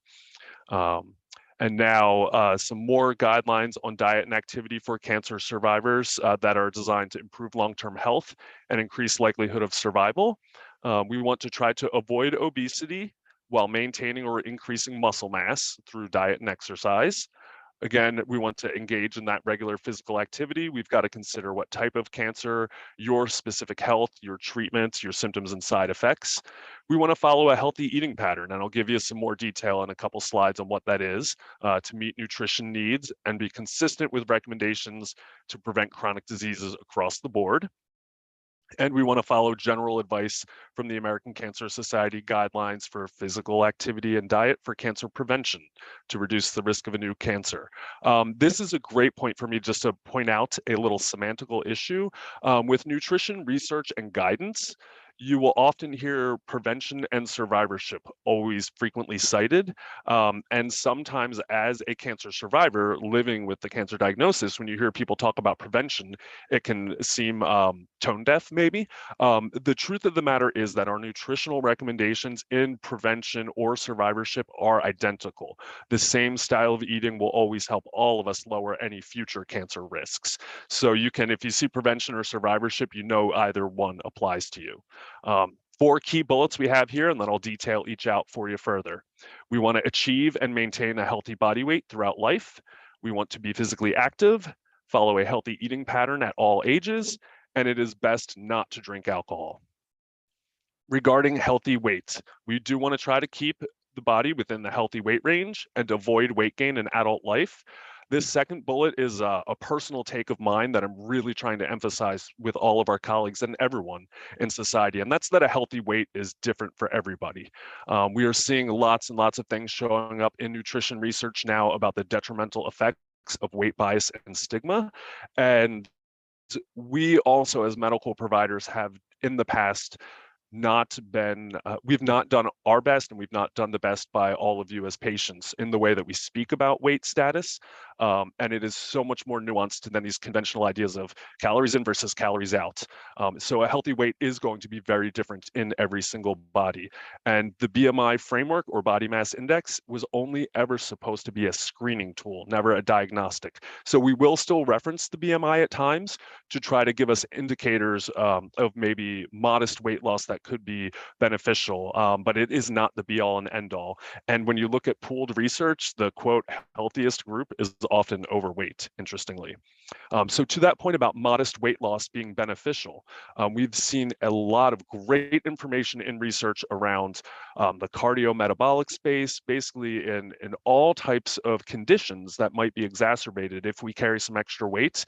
It generally comes back to the fact that a 10% loss of peak body weight is able to help alleviate those conditions. In terms of cancer recurrence risk, we don't have the strongest, best research to say that at this point, but we still do like to use this figure for anyone who may carry extra weight to aim for a loss of 10% of peak body weight. So if I were 200 pounds at my current height of 5'9", that would be a higher weight. My best goal would be trying to achieve a 20-pound weight loss and get down to 180 pounds, and we could really see some benefit there. My final bullet that I'll say on this, because weight management and weight loss are so complicated and they take a lot of work. Research shows that generally you need about 16 dietitian visits in a year for good comprehensive weight loss. What I want everyone to be thinking about now is to avoid any unsustainable diet and activity patterns. And what that means is basically we've all seen scenarios or heard stories of people go on the quote crash diet and Or let's talk about that TV show, The Biggest Loser. That is the perfect illustrator here. If you are seeking any type of weight loss, if you have to engage in an eating pattern or amount of exercise that is unsustainable, which would be you can't continue to do it week after week, it harms your relationships, the other parts of your life, it's not worth engaging. You're better to never lose that huge amount and be the biggest loser. You're better to be the modestest loser, because you'll keep that weight off and it will lend to long-term health improvements. Okay, physical activity. We've talked a lot about this. I want to quickly put in a little plug here for Obliteride. If anyone is not familiar, that is Fred Hutch's. It's on August 13th. I think you can still sign up. It is our run, walk, and cycle fundraiser. I'm going to be riding the 100-mile route. So if any of you are participating and are out there on the bike, I ride a silver Bianchi, and I have a license plate on the back that says Ray, so please say hi. Activity, yes. So general guidelines is for adults to engage in 150 to 300 minutes of moderate intensity physical activity per week, or half that amount if your intensity is vigorous. So minimum amounts we're looking at 150 minutes. That looks like 30 minutes times 5 days, but you can arrange it in other ways too. It's best to spread that out as much as possible. Better that than 150 minutes on one day. In terms of what is defined as moderate intensity for all activities, there are metrics to define. In terms of walking, that's a pace of 3 miles an hour, which translates into being able to walk 1 mile in 20 minutes. I personally would guide everyone not to worry too hard about these intensity metrics, because I don't believe it makes any sense for me to walk 3 miles an hour. Like, that would be the equivalent of a marathon runner walking at 3 miles an hour. That would be like them crawling. Another point, overall, it really does appear that more is better on our activity. But again, we want to keep that sustainability piece in mind. And especially if we're going through active treatment, we really need to be sure that we're not running the risk of causing ourselves any injury. Children and adolescents, they should be active for at least an hour a day, which is another hilarious point when I ask parents about their physical activity and they say, I have no time to exercise. So you have a 2, a 3, and a 4-year-old, you're moving your body, you're exercising. So leverage the young ones in our lives to keep us moving.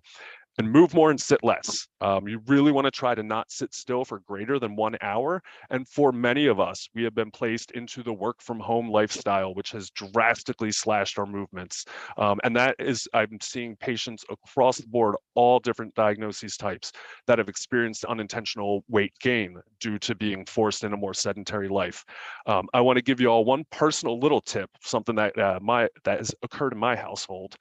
So my husband is now forced into the work from home life as well, and went through some weight gain. A lot of these type of issues we're all experiencing. He figured out a tip or a trick that he does. He no longer listens to any music on his phone or the radio during the workday. He will only listen to records, because a record, you got to flip it about every 30 minutes. And then when it's done, you got to go in the cabinet and get another record. So this is not me saying as a nutrition intervention for everyone to buy a record player.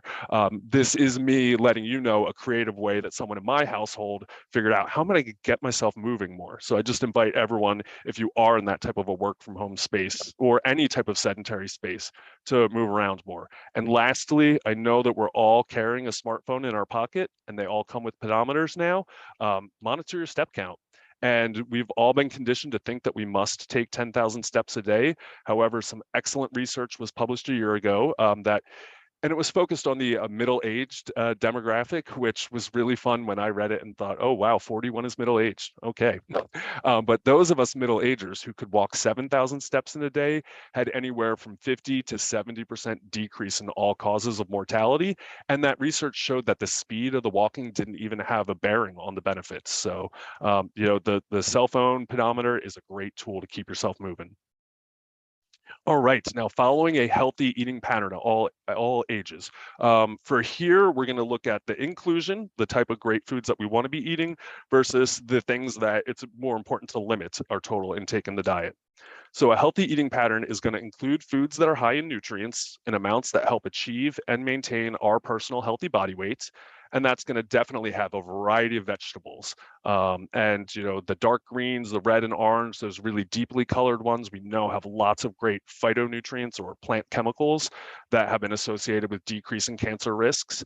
So we definitely want to get those. We want to have things that are fiber rich. So definitely beans and peas can be included for our protein, and other type of vegetables. Fruits, especially whole fruits with a variety of colors. And we are finally, with our cold spring we've had, we're starting to roll in. I don't know if blueberries were at the farmer's market this morning because I missed it to be here, but hopefully there will be some waiting for me when I get home. So we're getting a lot of our great summer fruits now. And then whole grains. And so to define a whole grain, any type of a grain product, that natural grain that grows, has three parts to it: a bran, a germ, and an endosperm. The endosperm is the starch, the carbohydrate, our energy. That's all that remains when we refine grains. But the germ gives us a lot of, gives a little bit of healthy fat and some great vitamins and minerals, and the bran gives us a lot of fiber. So we want to err to make more of our grains whole. Okay, these items here that we have a little concern, and we want to look at some limits. Red and processed meats. So quick definitions here: red meat is any mammal with 4 legs. Beef, pork, and lamb are the most common in our diets. A processed meat is basically any meat product that it can be in your fridge for more than a week without spoiling. Things like hot dogs and sausages. Red meat, we can safely eat up to 18 ounces in a week. Above that level is noted to increase some cancer risks. Processed meat is really best to avoid and is heavily associated with increasing colon cancer risk. And colon cancer is increasing in incidence by about 2% in those of us under 50 years old. Sugar sweetened beverages, soda, sweetened coffee and tea, sports drinks, energy drinks, juices. We really want to be kind of non-caloric with our beverages, mostly water, unsweet coffee and tea, herbal tea as the bulk. Good point to note, I just talked about activity. If any of you are out there on a Obliter ride with me, we should be drinking sugar sweetened beverages when we're riding 100 miles. High degrees of physical activity is a space where those rapidly digestible sugars are actually vital to prevent a crash. So Gatorade is good for the bike, not for the couch. And then highly processed foods and refined grain products.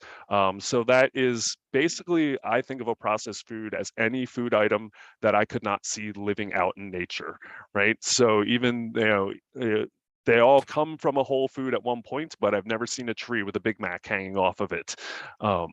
And now I want to put in a quick point here too, as I talked about, these healthy eating patterns. It's really important that we acknowledge equity overall within our different patient populations. And there is a very prevailing notion that healthier eating is more expensive than less healthy eating. In practice, a lot of times that can be true. What's really the most true is that it's a lot more work to eat a healthier diet. And I just want to say that if anyone is a patient of ours and there are resource challenges and getting a lot of fresh fruits and vegetables is a tough part of the diet, that's when you ask any one of us for a referral to our patient navigation team, and they, along with our social work team, are able to work together to see any type of benefits that may be available to you. If anyone uses SNAP, Supplemental Nutrition Assistance, you can get connected with Market Match, where you can go to Seattle farmers markets, and for every $10 you spend, you get another $10. And you can work with the dietitians. We're creative on figuring out how to do things on a budget. So I do want to acknowledge that this can have challenges, but you deserve to eat well and healthy. So please, please, please ask us for the help with that. Okay, and then it is best not to drink alcohol. This is noted, and I remember seeing in Dr. Suka's slides, there was some commentary about that. And it's very common to hear from us as providers to, caution about alcohol. I just want to take a little personal moment because I think it's challenging to just say, don't drink, don't drink, don't drink. Well, how do I implement this as the human? And just to share with everyone that about 10 years ago, I went through a medical diagnosis and thought, ooh, gosh, I don't know what role alcohol should have in my life. And it was shockingly easier than not for me to be able to cut back my use, but it was also probably because I moved to San Francisco at the time for my dietitian internship, and dietitian interns don't have enough money for extra drinks. But I really want to encourage everyone to know that There's a lot more in the space of non-alcoholic beverages now. There's actually not NA or non-alcoholic beer that tastes good now. We have so much more than just O'Doul's. And if you or your family or friends go out to breweries or microbreweries, a lot of places now are just doing like hopped water or hopped tea that tastes as delicious, like it tastes like an IPA, but none of the booze. So great options are out there. And I think it was maybe Dr. Suka who had also mentioned, if you feel like you need to cut back at all, talk to us. We can help connect you with resources. Don't do it alone. All right, kidney cancer specific nutrition research. Our top bullet, the wonderful shrug emoji, says it all. There is not much, if at all, specific research around kidney cancer and nutrition. We do have some around body habitus, which that second bullet point, higher body mass index and amount of visceral adipose tissue appear to possibly be associated with better survival, which is kind of a paradox because we generally do see, the opposite, that things are exacerbated with excess weight. This is not teased out and we don't know why. Some people are thinking that individuals with a higher BMI may go in for more frequent medical treatment, testing, et cetera, and have the cancers found earlier. There's also thoughts that there's a more favorable tumor biology in a larger body, and it's really unclear what role this adipose tissue has. So we don't know what to make of that, but it's definitely not something that we would say gain weight to try to increase survival. The most active, physically active versus least active survivors had significant reduction in all-cause mortality. That was only shown in one study. And there was a higher risk of overall mortality in the most sedentary versus the least, seen in one study. But we have no diet-specific research to show, i.e. maybe like a kidney cancer survivor eating a more plant-based diet, would they have better longevity? We have no idea. Okay.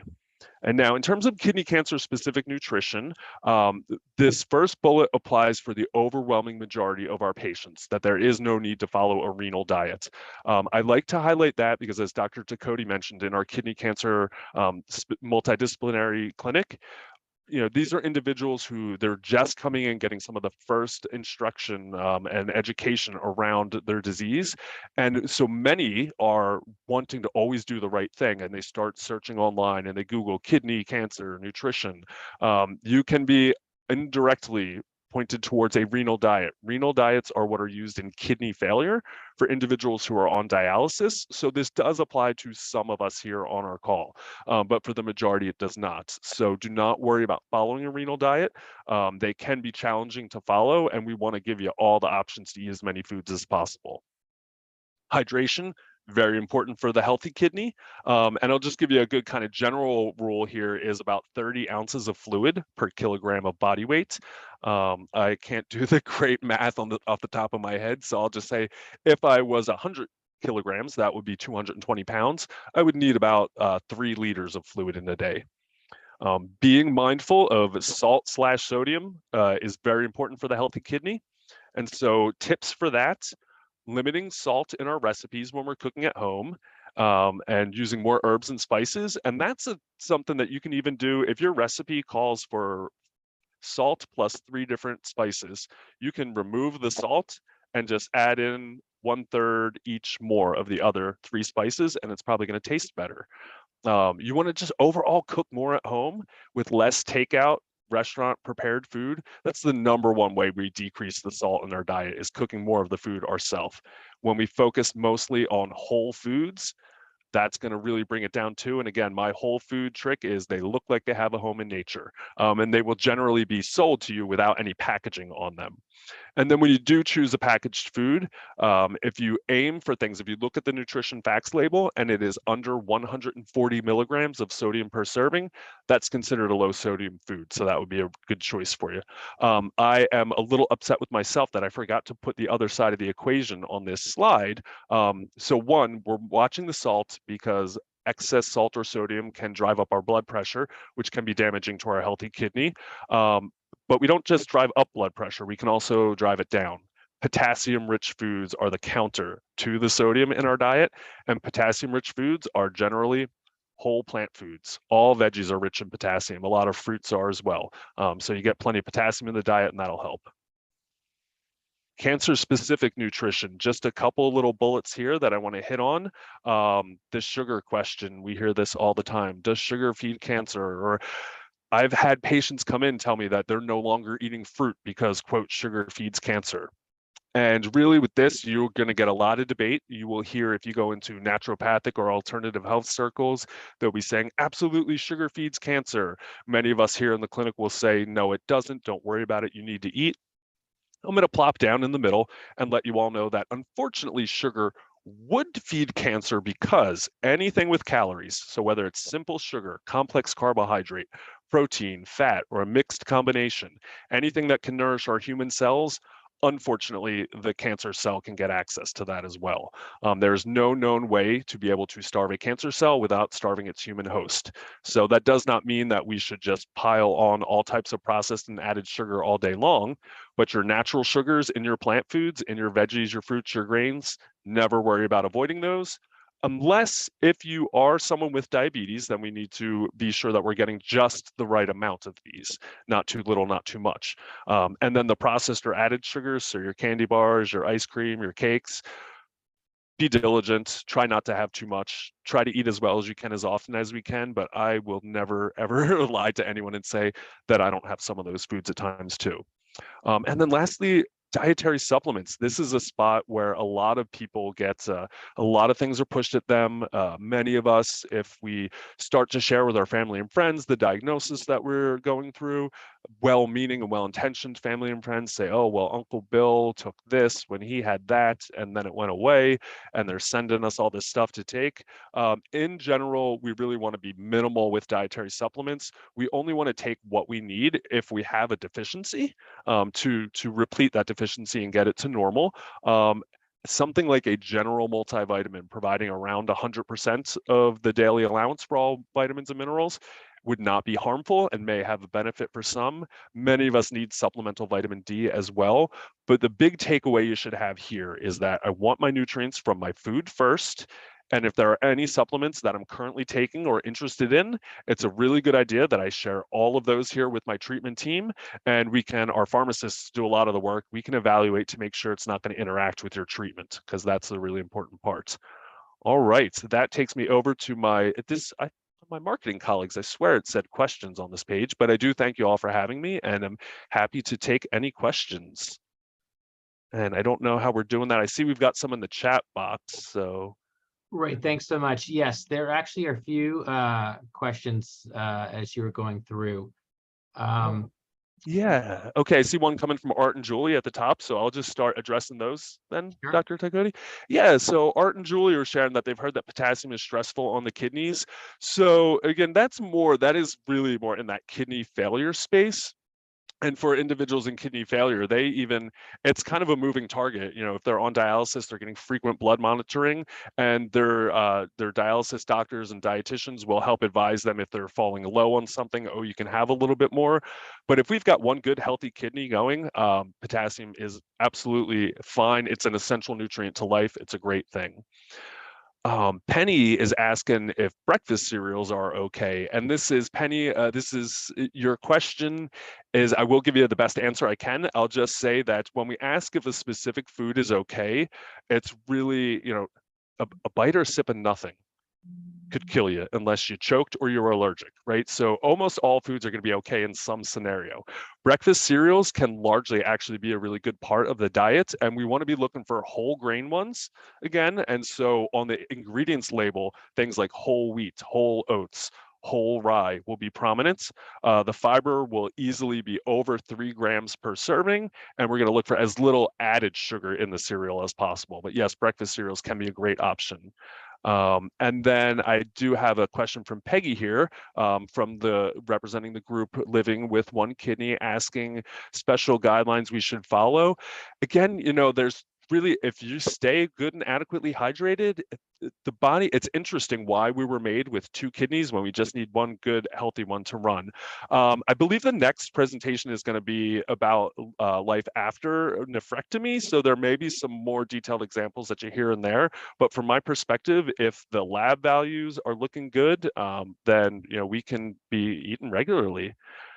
And then I also have another representative from the One Kidney group letting me know that they walk a minimum of a mile a day, so that sounds great. How do I balance getting enough hydration without lowering sodium on Sutanet?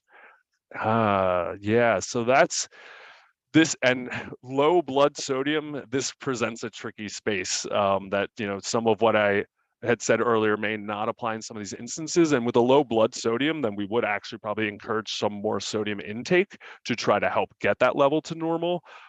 In general, a great way to, so low blood sodium is known as hyponatremia, low sodium in the blood. Great way to fix hyponatremia is with our fluids to be roughly half as plain free water, and then the other half to have some degree of electrolytes or sodium in those. So that's definitely something, Theta, that if you're having trouble with that, you should ask the docs for a referral to us. We can come up with a plan. All right, so those are my chat questions. Anything else out there? Sounds good, Ray. Thank you for taking those on. So we are running on nicely on time. Let me introduce. I thought I heard somebody chime in. Our last speaker, Dr. Kim Uzinski from our Division of Nephrology, an associate professor. In full disclosure, Kim has spoken at this venue before, and I would say subjectively is one of the most popular topics. I had many patients comment how much they enjoyed it and asking for her to come back. So this year she has come back to us to once again take on the topic of kidney health after nephrectomy surgery. Kim. Thank you. Let me see if I can share my screen here.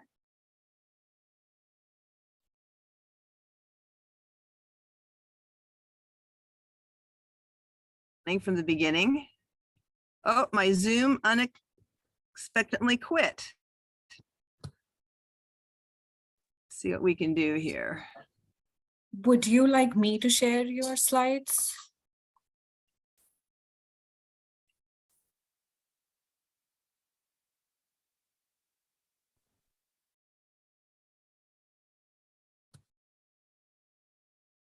Okay, can you see them? Not yet.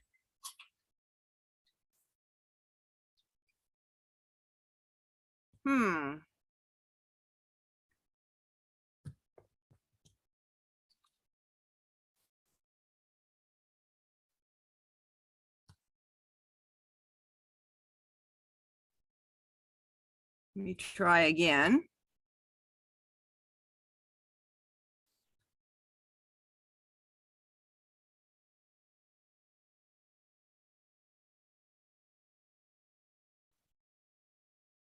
Slow to wind up. And it just tells me my Zoom is quitting. How about I share your slides for you? Okay, I think that may have to quite what I had in mind in my final things, but that's okay. Okay, just a moment.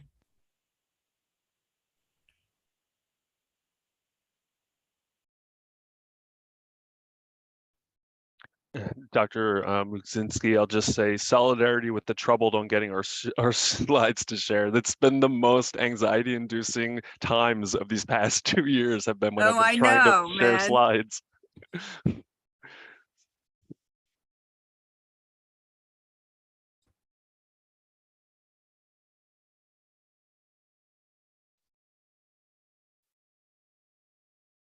Okay, here we are. All right.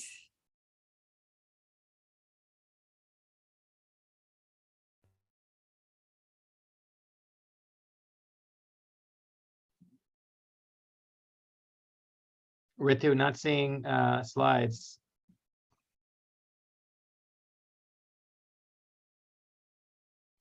How about now?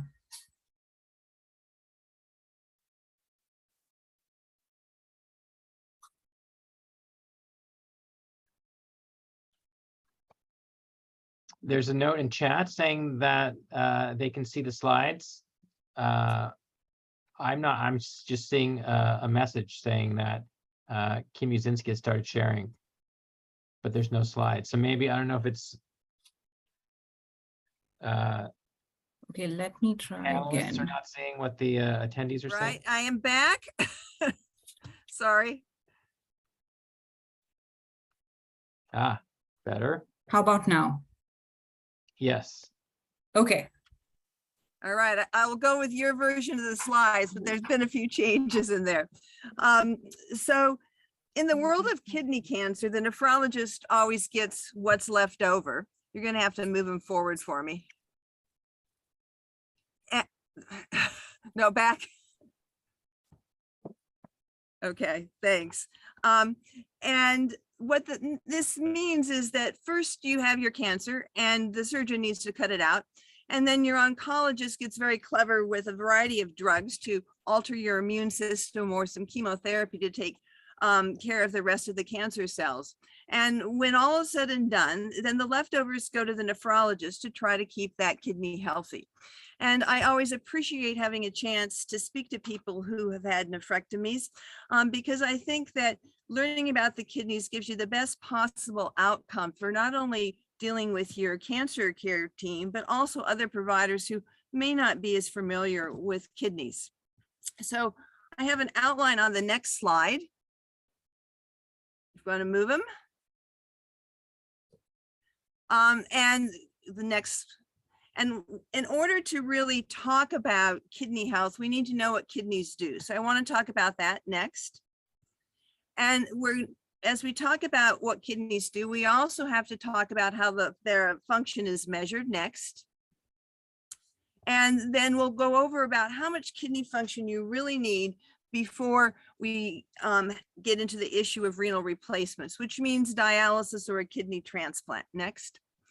And I also want to make sure that you understand the difference between kidneys that aren't working well because you have a kidney disease and what happens when you have a nephrectomy, because there is a difference. And I think that the whole the world out there, as we have talked about kidney function, gets us confused a little bit. And next. And finally, we'll talk about preserving some kidney function. So go to my next slide.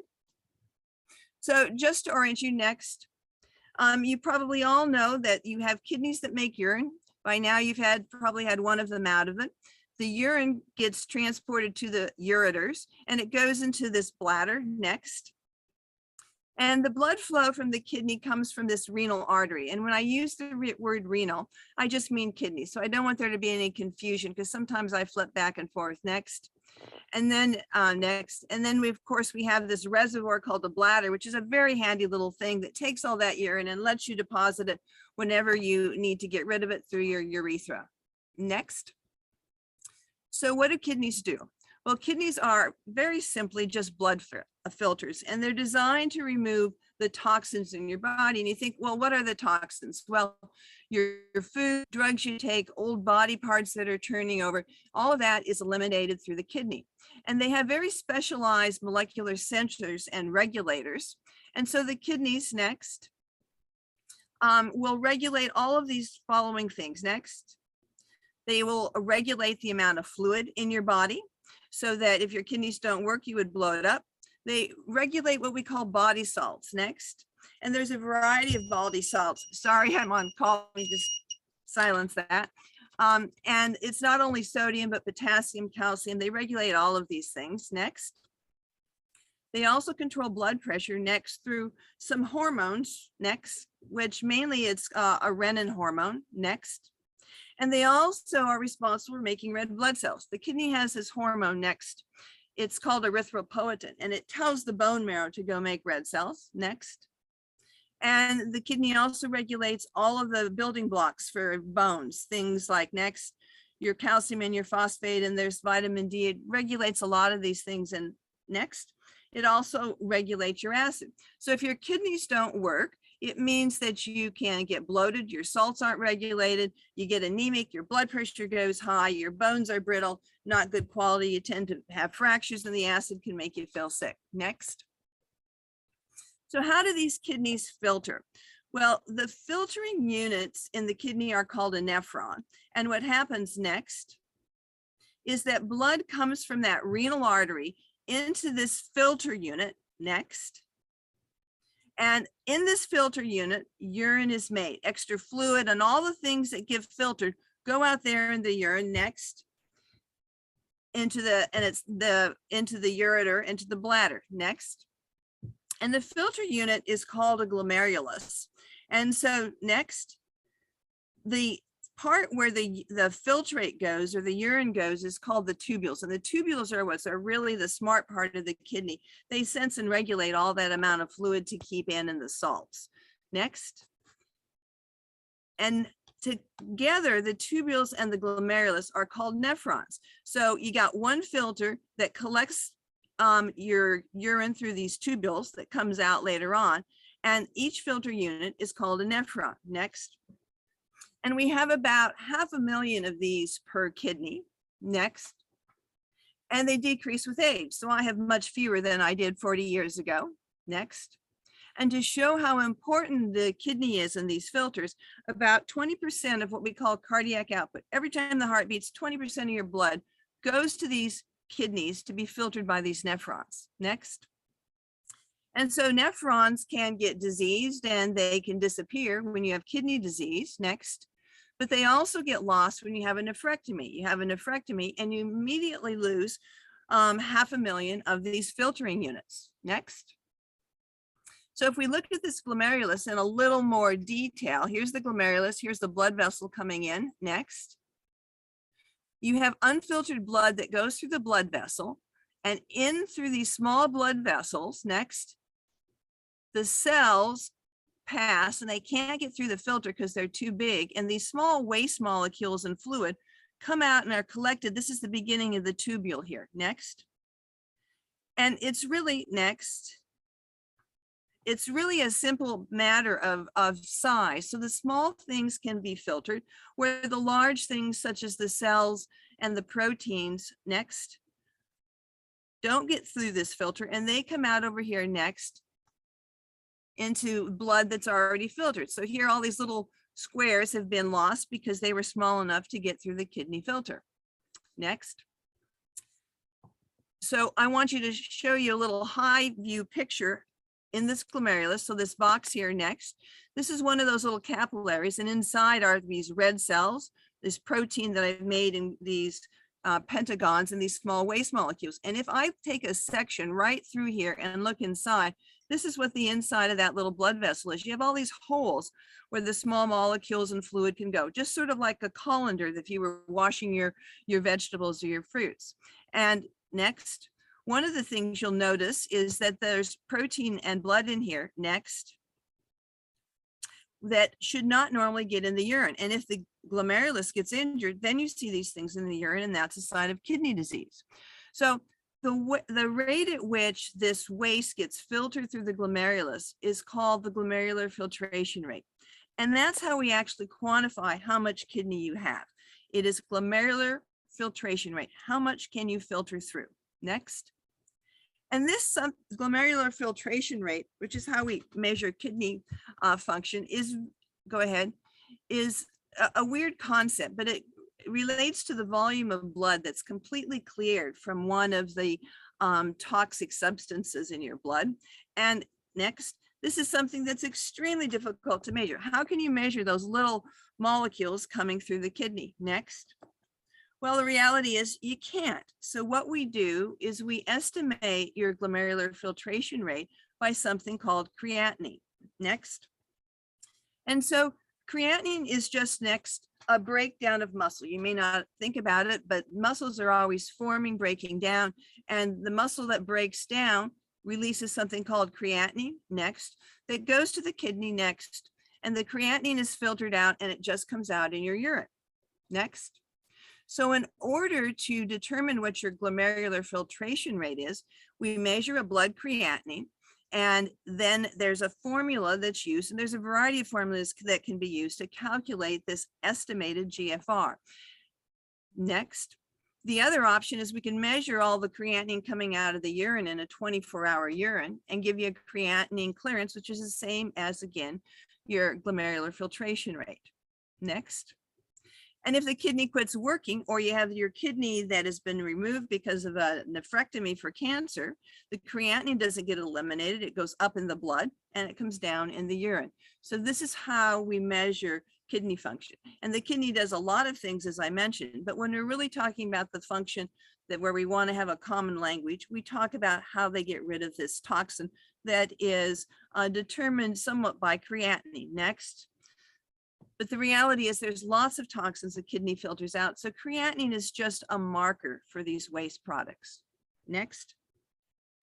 And to show you on labs that I hope everybody is starting to learn to go online and get their lab reports, you get creatinines and you actually get this calculated eGFR. And in the formula, there is an age factor, which they get just because when you give people a tube of blood, it's labeled with your birth date. Next. So here you see a creatinine of 1.4. Next. And then you see this eGFR. That's an estimated glomerular filtration rate. So it comes printed out right in your labs. And we think that this is probably a better estimate of what your kidney function is. Next. So why in the heck would nephrologists want to focus on glomerular filtration rate? Why don't we just use creatinine? That's simple, easier. Why have this formula? And there's lots of controversies about what formulas to use. Well, the reality is that we found that most physicians weren't paying attention to creatinine enough, so we wanted to amplify it. Next. So here's an example. If your creatinine is 0.8, depending on your age, remember I said over age, you lose those nephrons. That means you're going to lose your glomerular filtration a little bit. You can see what the GFR is, though, at different ages for a creatinine of 0.8. Next. Go ahead, one more. Thanks. If your creatinine changes by just a small amount, so 0.8 to 1.1, that's 0.3, look what happens to that glomerular filtration rate. You have lost a lot of kidney function. And the problem we got into is that a lot of providers didn't recognize, next, that this small change in creatinine when they're low is a significant loss of kidney function. So then I would get called and I have to try to fix a kidney that already has a lot of damage because I didn't see him at this point. Next, next, next, next. I see them when their provider's gotten concerned because their creatinine is 2, but look at how much kidney function they've lost. Their glomerular filtration has gone way down.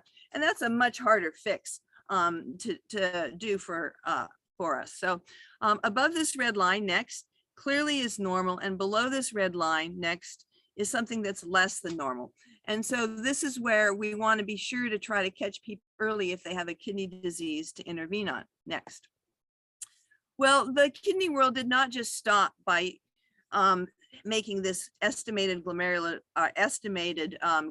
filtration rate. Sorry again. We decided to put stages on it. So a normal kidney has a glomerular filtration rate of 100 mils per minute. And if you don't make any urine, your glomerular filtration is 0. Nothing's coming out. This means you'd have end-stage kidney disease. The kidney has to be replaced if you want to survive, meaning dialysis or you get a transplant. Next. So then nephrologists said, well, let's put some stages into this GFR. And they called it stages of chronic kidney disease. Next. And they made 5 stages. Next. And it all has to do with the glomerular filtration rate. So you start off and the glomerular filtration rate is high, but you've got protein coming through because maybe that filter got a little leaky. And then over here, your glomerular filtration rate when you're about ready to go on dialysis is very low. And so we use this to stage how bad somebody's kidney function is, no matter what the cause. Next. And it's these stages next that you really start to have problems handling your waste products. This is when you're going to have some special dietary input. You have to restrict fluids and you start getting all the problems that occur when you're losing enough kidney function. Next. You get eligible for a transplant actually if your glomerular filtration rate goes below 20, and we can start thinking about listing people there. Next. So that is a scale that we use next for trying to say how much kidney function you have when you have a kidney disease. And these are the common causes of kidney failure and kidney disease in the US, diabetes and hypertension being number 1. And what you don't see on this list is a nephrectomy. So these are the kind of kidney diseases that scale was meant to quantitate. Next. So the problem is you get GFRs that are reported on your labs, and it's used to stage kidney disease as if there is a kidney disease, but it really doesn't distinguish if you have a low GFR because you had a kidney removed. Next. So next. So if you have 2 kidneys, next, your glomerular filtration rate is going to be 100. That's normal. Next. If you have 1 kidney, your glomerular filtration rate drops to 50. And if you're, reading the literature, that might suggest that you have a stage 3 chronic kidney disease. They don't distinguish that you just lost 1 kidney. And if you lose more than 1 kidney, next, your GFR may go to 25 and it puts you in this worrisome category. So though we had our best intentions by using GFR, when it comes to folks who have had nephrectomies, that this may not be the best interpretation. Next. So here's an example again, and this is that same patient. It's a recent transplant patient that I have, and his kidney function works very well, but he's got this GFR estimated of 55. And so if I go back to that scale, it would say he has stage 3 chronic kidney disease because the lab doesn't know that he actually has 1 kidney. And some labs will actually assign a kidney disease level based on the GFR, which really is not correct at all. Next. So the real question comes, you have your kidney out for your cancer. How do you know if you have another kidney disease that we need to be concerned about? Next. Well, when you take out a kidney, next, there is a lot of non-tumor tissue that comes out with the kidney. So below here, I've shown that there's this large tumor. This is all normal kidney. Next, here's a different kind of kidney cancer. And here again is all this normal tissue. Next. So the pathologist can look at your tissue that's not cancer, and they can tell me, do you have a kidney disease?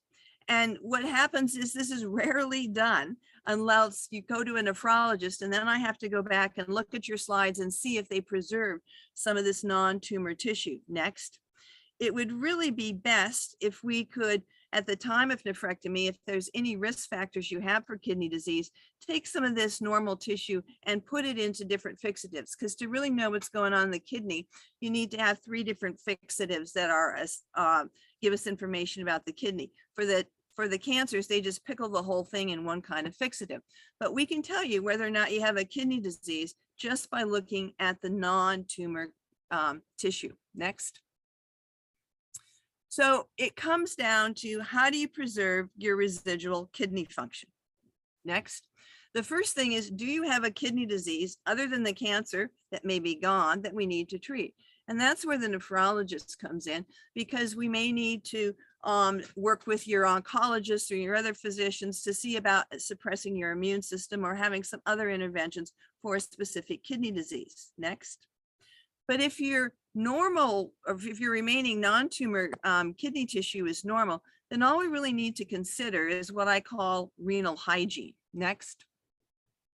And renal hygiene is probably good for all kidneys that have a reduced glomerular filtration rate, because it makes the kidney function better longer. Next.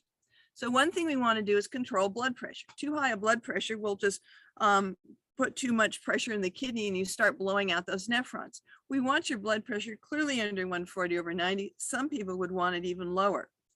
Next. You want to avoid some potential toxins.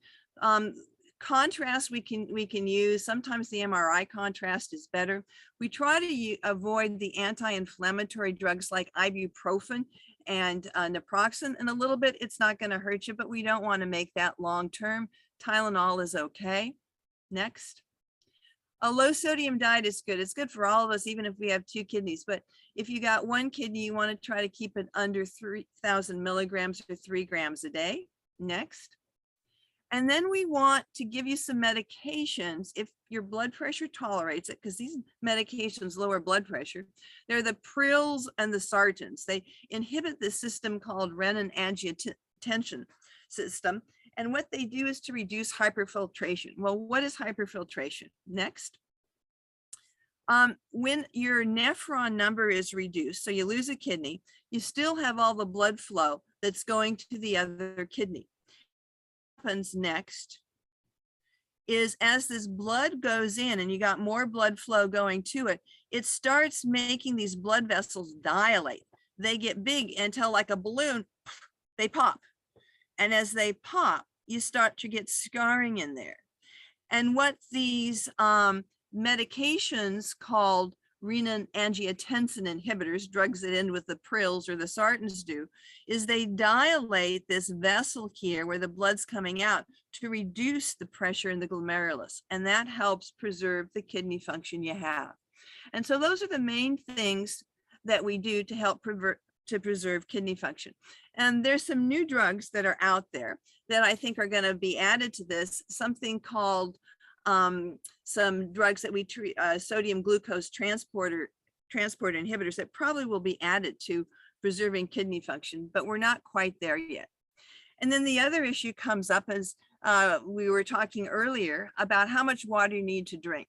So here's the bottom line from a nephrologist next, is in order to get rid of your toxin load, the waste from the body, all you have to do is make 500 mils of urine a day.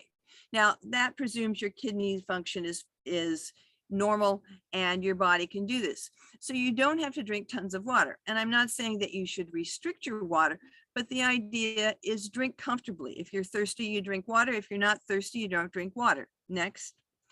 And thirst is actually triggered by sodium. So next, if you eat more sodium, you get more thirsty and you drink more water.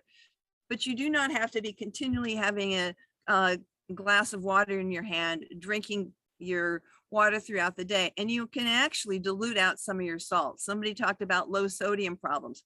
Too much water can do that. So you got to be careful, especially if you have reduced kidney function. Next, there are some exceptions to this. And those exceptions next are the person who forms kidney stones. In the stone former, we want you to drink lots of water because we want to dilute out those things that come out of solution and make kidney stones.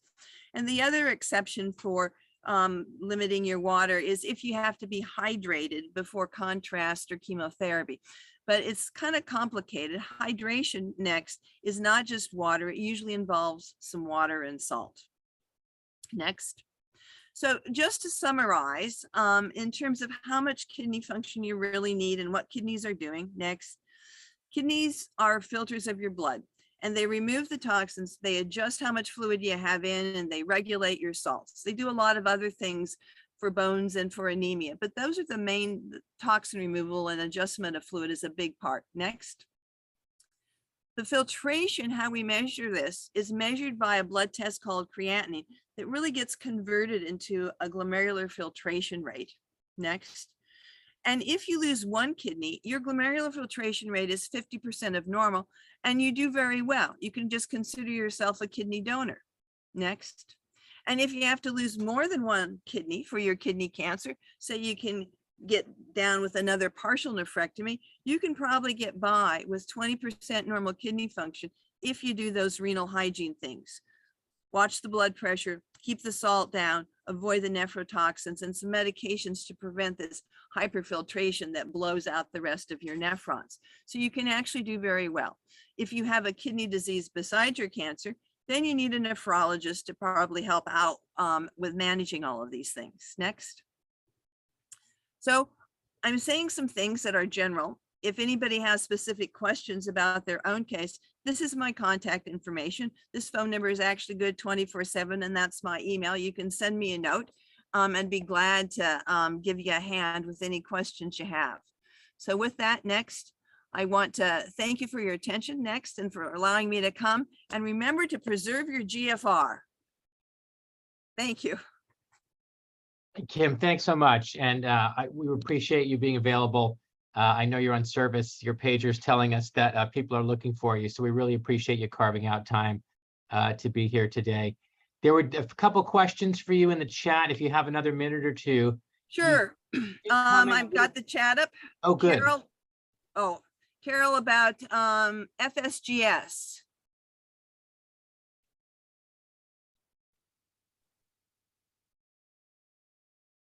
lost volume. So this disease that you have, Carol, FSGS, is something can actually come if your kidney function gets too low and you start blowing out some of those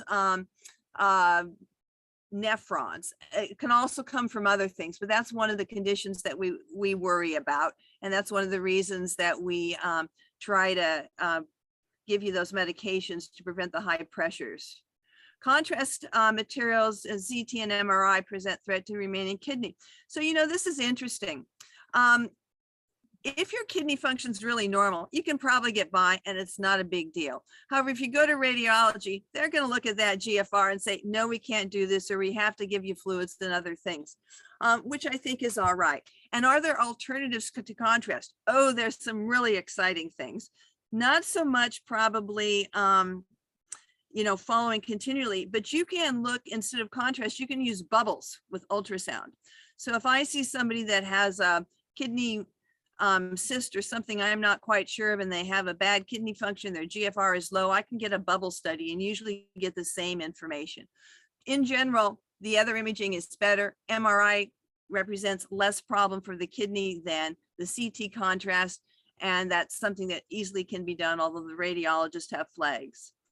Metformin is not bad for one remaining kidney if your kidney function is normal, Doug. In fact, metformin is a pretty good drug for diabetes. There are some newer agents coming out that I think we're going to see a change over the years that cause you to pee out sugars, and that actually helps prevent some of the kidney injury. But one kidney that is doing okay can be handled with metformin as long as labs are followed.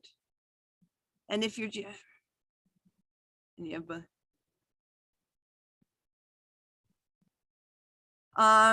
GFR is stage 3, both kidneys, one is engulfed by cancer, tumor kidney still functional. Hard to say. There's other scans that we could do, may not be functioning as well, but it really would depend. Sometimes we do a nuclear medicine study to actually see if you can get things through that kidney.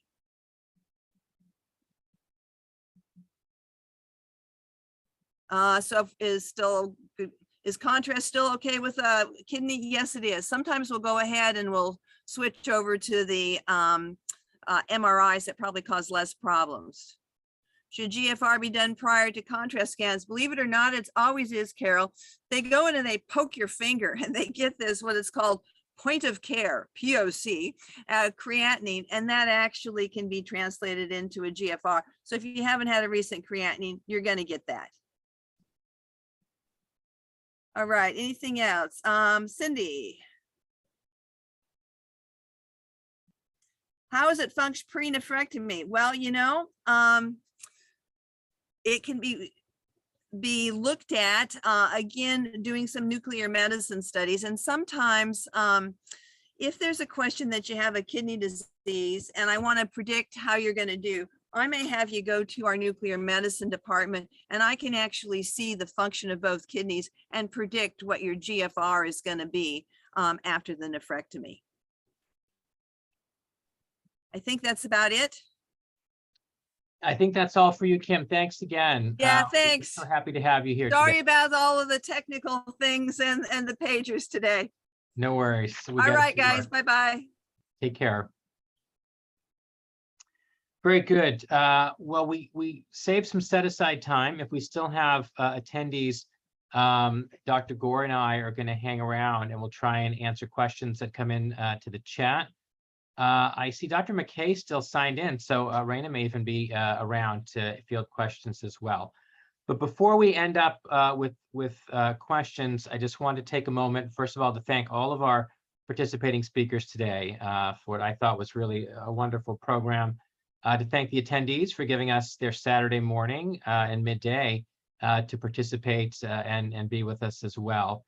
And I wanted to draw special attention to Ritu Shriyan, who Ritu is our event coordinator at our center, a medical education and event specialist, who was the person that really did all the heavy lifting, all of the background coordination and reaching out to speakers and pull the whole program together.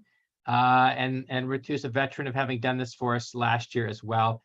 And I certainly hope, Ritu, that you're with us going forward for future years, because it was a really wonderful program, and we're so thankful to you to really doing all the background work that's unseen to make this come off and be a great program. So thank you as well. John, I don't know if you have any closing comments, and then we'll surf the chat here as long as questions are coming in, and when there's no more questions, we'll shut it down, and that'll be the end of our program. Well, I want to say, yeah, thank you to Ritu, but also to you, Dr. Tykodi, who is in many ways the driver of this ship as well, for also coming up with a fantastic program. I do see one question from Doug Lee around the etiology of kidney cancer. There are some known risk factors for kidney cancer, and I do want to separate this, just knowing a little bit of detail into kidney cancer, but also renal pelvis cancer, which can be a little bit different. Kidney cancer, the known risk factors are obesity and smoking. And then there are a number of genetic syndromes that are associated with kidney cancer. A couple of years ago, we had Dr. Bryan talk about the genetics of kidney cancer. It was a really fantastic program. And so there are some guidelines for when you would get tested for a genetic syndrome. With renal pelvis cancer, that's cancer of the inner lining of the kidney. That's a cancer where the commonest risk factor is smoking, and there are some environmental exposures and some genetic syndromes that are associated with that. So the one common theme for both of those types is smoking. John, let me draw attention before we move forward. I forgot, but something we wanted to make available to people participating, and it'll also be in the follow-up communication. The start of our day today was all about cancer advocacy and nationwide groups that people may reach out to get more information. But certainly in our own backyard, there's also the potential to connect with Fred Hutch Philanthropy and consider participating financially and supporting kidney cancer on our own campus. And so if anybody has an interest to reach out to that group, there is the opportunity to do, for example, campus tours and laboratory tours for interested parties. The contact information is here. And again, will be included when Ritu follows up with information about the online posting of today's materials.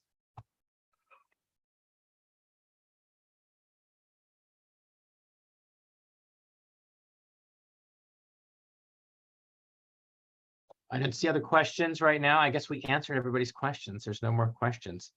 That's always a good thing.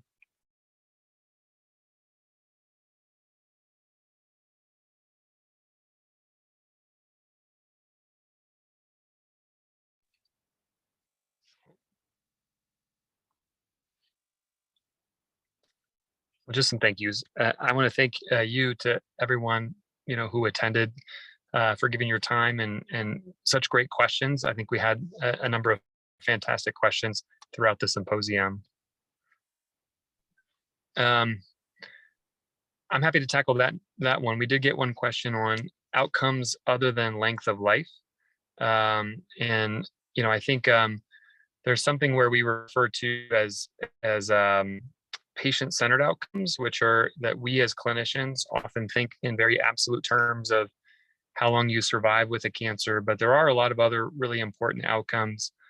Sometimes when your cancer is confined to the kidney, we think about the outcome of cure, and the possibility that by just removing the kidney or part of the kidney that you're cured of your cancer. But we also think about quality of life outcomes. Dr. Musinski talked a lot about life with one kidney or life with less than two kidneys or good kidneys, and that can affect your quality of life as well. So those are some of the other outcomes that we definitely consider. I think, conversations about survivability is certainly something that's front and center in the medical oncology clinic. For localized tumors, John said, or somebody getting adjuvant therapy with us who's cancer-free, of course, you can't die of a cancer that's not present. So we hope that those patients stay cancer-free, and that's not a life-limiting feature. But if you have metastatic disease, then yes, the clock is running, and we're mindful about expectations. There's the rare patients that do have wonderful outcomes that might be cured, but for most patients, the cancer is ever present. You're living with it. You're trying to control it with the therapies we have available. And I have a slide I sometimes use in a talk that gives a fairly broad perspective. Dr. McKay made reference to sort of older drugs and older therapies. If you reach all the way back to a time when we were using interferon alpha, so the 1980s into the 1990s, up until the early 2000s, the large studies that led to the FDA approval, or actually the widespread use, I don't think there's a formal FDA approval for kidney, but it was available and used. The comparison therapies that were abandoned for being really completely ineffective, hormone manipulations, cytotoxic chemotherapies, the average survival for metastatic kidney cancer was about 8 to 12 months. Interferon was a little bit better. The average survival was 14 to 17 months in large studies. Then we had the whole era of oral cancer therapy, the targeted drugs. Sutent became the dominant drug used from 2006 until really being pushed off of its front runner spot, not until 2018 with the checkpoint drugs. And the average survival with Sutent use as monotherapy was typically in the low 20s, so about 2 years average survival. And now the generation of the immunotherapy drugs, the checkpoint therapy drugs, the average survival in all comers in the large studies is hovering around 4 years. So when you look over large chunks of time, we're clearly making progress and patients are doing better and better, but imperfect. Again, cures remain rare and most patients are living with the cancer as long as they can, with the drug therapy becoming more and more successful, but yet most patients eventually have recurring cancer that's becoming resistant. But I would say in round numbers, a 4-year timeline is what I tell most patients in clinic right now is average success with current available therapies. So one question was, if you had a nephrectomy and you have a healthy kidney, do you need to see a nephrologist? And the answer is no. I think that sometimes it's a good idea in that situation to see a dietitian or nutritionist to think about renal protective diets. But you don't need to see a nephrologist if your one kidney is working well. Cody, do you have any comment about if you have stable lesions in an organ like the pancreas, do you have any way of telling if there's any residual cancer there, if it's all scar, if it's all necrosis? Is there anything you can do to figure out what's going on in those stable lesions? Yeah. That's a challenging situation. PET scans are not requested routinely for kidney cancer. There's a lore about PET scans not working for kidney cancer, which harkens back a lot, I think, to exploring PET imaging in localized kidney cancer, where it is true a lot of fairly slow-growing primary kidney tumors really didn't take up the PET tracer very well and were hard to see by the PET modality. And so it gave kidney cancer a bad name that you really shouldn't use PET imaging. It wasn't helpful. But people have looked in the metastatic setting, and actually PET imaging seems to be pretty decent and the peer for most other types of advanced cancers. And so it definitely can be used. Being mindful that if lesions are dim on PET, it doesn't guarantee they're benign. It could just be a tumor that isn't biologically taking up the PET tracer signal. But if they're abnormal, then that implies they're probably not just scar tissue that's dead. It probably is viable tumor. With more effective drugs, we definitely have a lot of patients that have persistent lesions, but that stay the same size over long, long periods of time. And you start to wonder, and this was a question somebody raised before, what's happening? What's the biology of tumor that stopped growing and is just sitting in your body and not changing? What does that mean? And we don't really understand that phenomenon. This dormancy in the face of drug therapy, very often the newer immunotherapy drugs. But sometimes those patients, after many years of stable findings, will then have the cancer progress. So it hasn't been truly killed off. It's not gone or dead. Pancreas is an organ that can be biopsied. And if that were going to dictate if you stayed on therapy or stopped therapy, it might be explored. In our campus, we typically use our GI procedure colleagues. And so it's an endoscopic route and a transgastric approach to sampling the pancreas. So PET imaging could be entertained, even a biopsy of a lesion if that would somehow influence the choice in therapy. Very often we simply keep monitoring lesions. We assume there's probably residual cancer. We call it success of our therapy and we just keep rolling forward. And, I've had patients on therapy for 6, 7, 8 years that had radiographic abnormalities that were very, very stable. They didn't change, but we always assumed if we really took everything away and stopped therapy, they're probably going to grow. And many of those patients ultimately did have cancer progress after 6, 7, 8 years. So kind of proving the point that if you can see it and we think it's cancer, it probably is. And some people can have wonderfully long periods of disease control. But even at that, still have the cancer eventually change its behavior and begin to grow back. I don't see any other questions in the chat.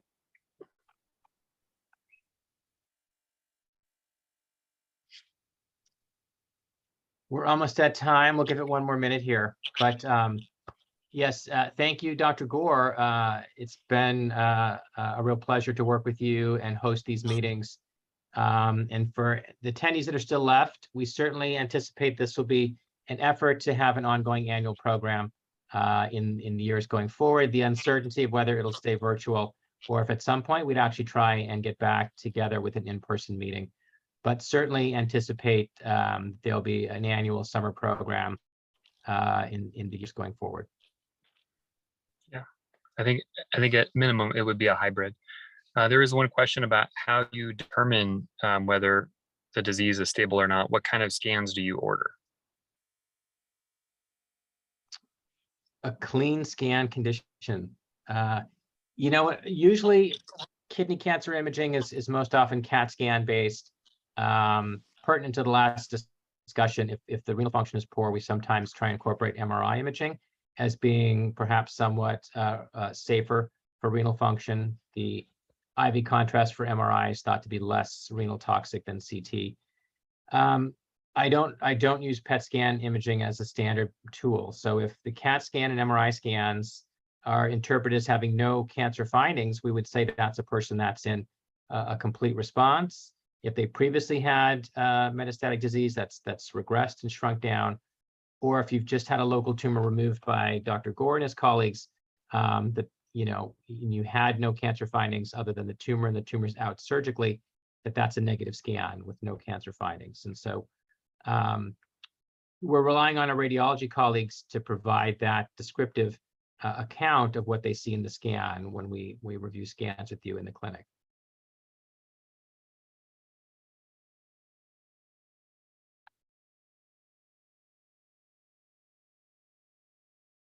Looking forward to the cure, yes. I think as drug therapy has become better, controlling kidney cancer for longer and longer periods, that's certainly a point of discussion in the field. Why aren't we seeing a higher incidence of complete response phenotype?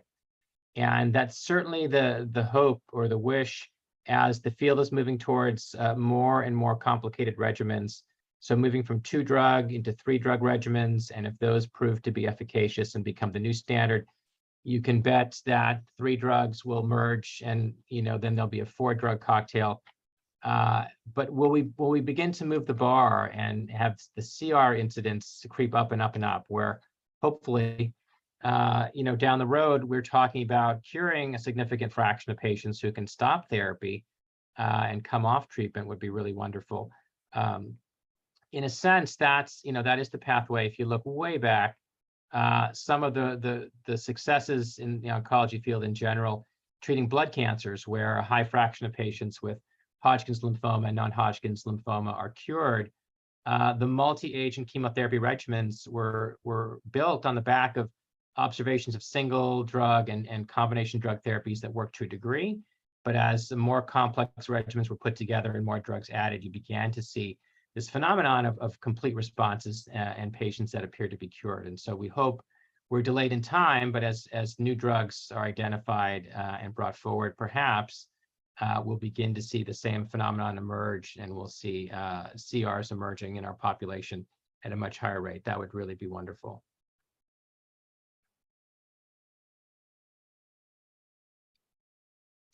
Well, I think with that, we had proposed a 20-minute question and answer. I don't see any additional comments popping in. So again, thank you to all who participated today. Thank you to our attendees. Thank you, Dr. Gore. And thank you to Ritu for putting this all on. So we'll sign off for 2022. We hope to see folks back summer of 23 for what will be our 8th annual Kidney Cancer Symposium. So spring of next year, keep an eye out for announcements for date and for content. Thank you, everybody.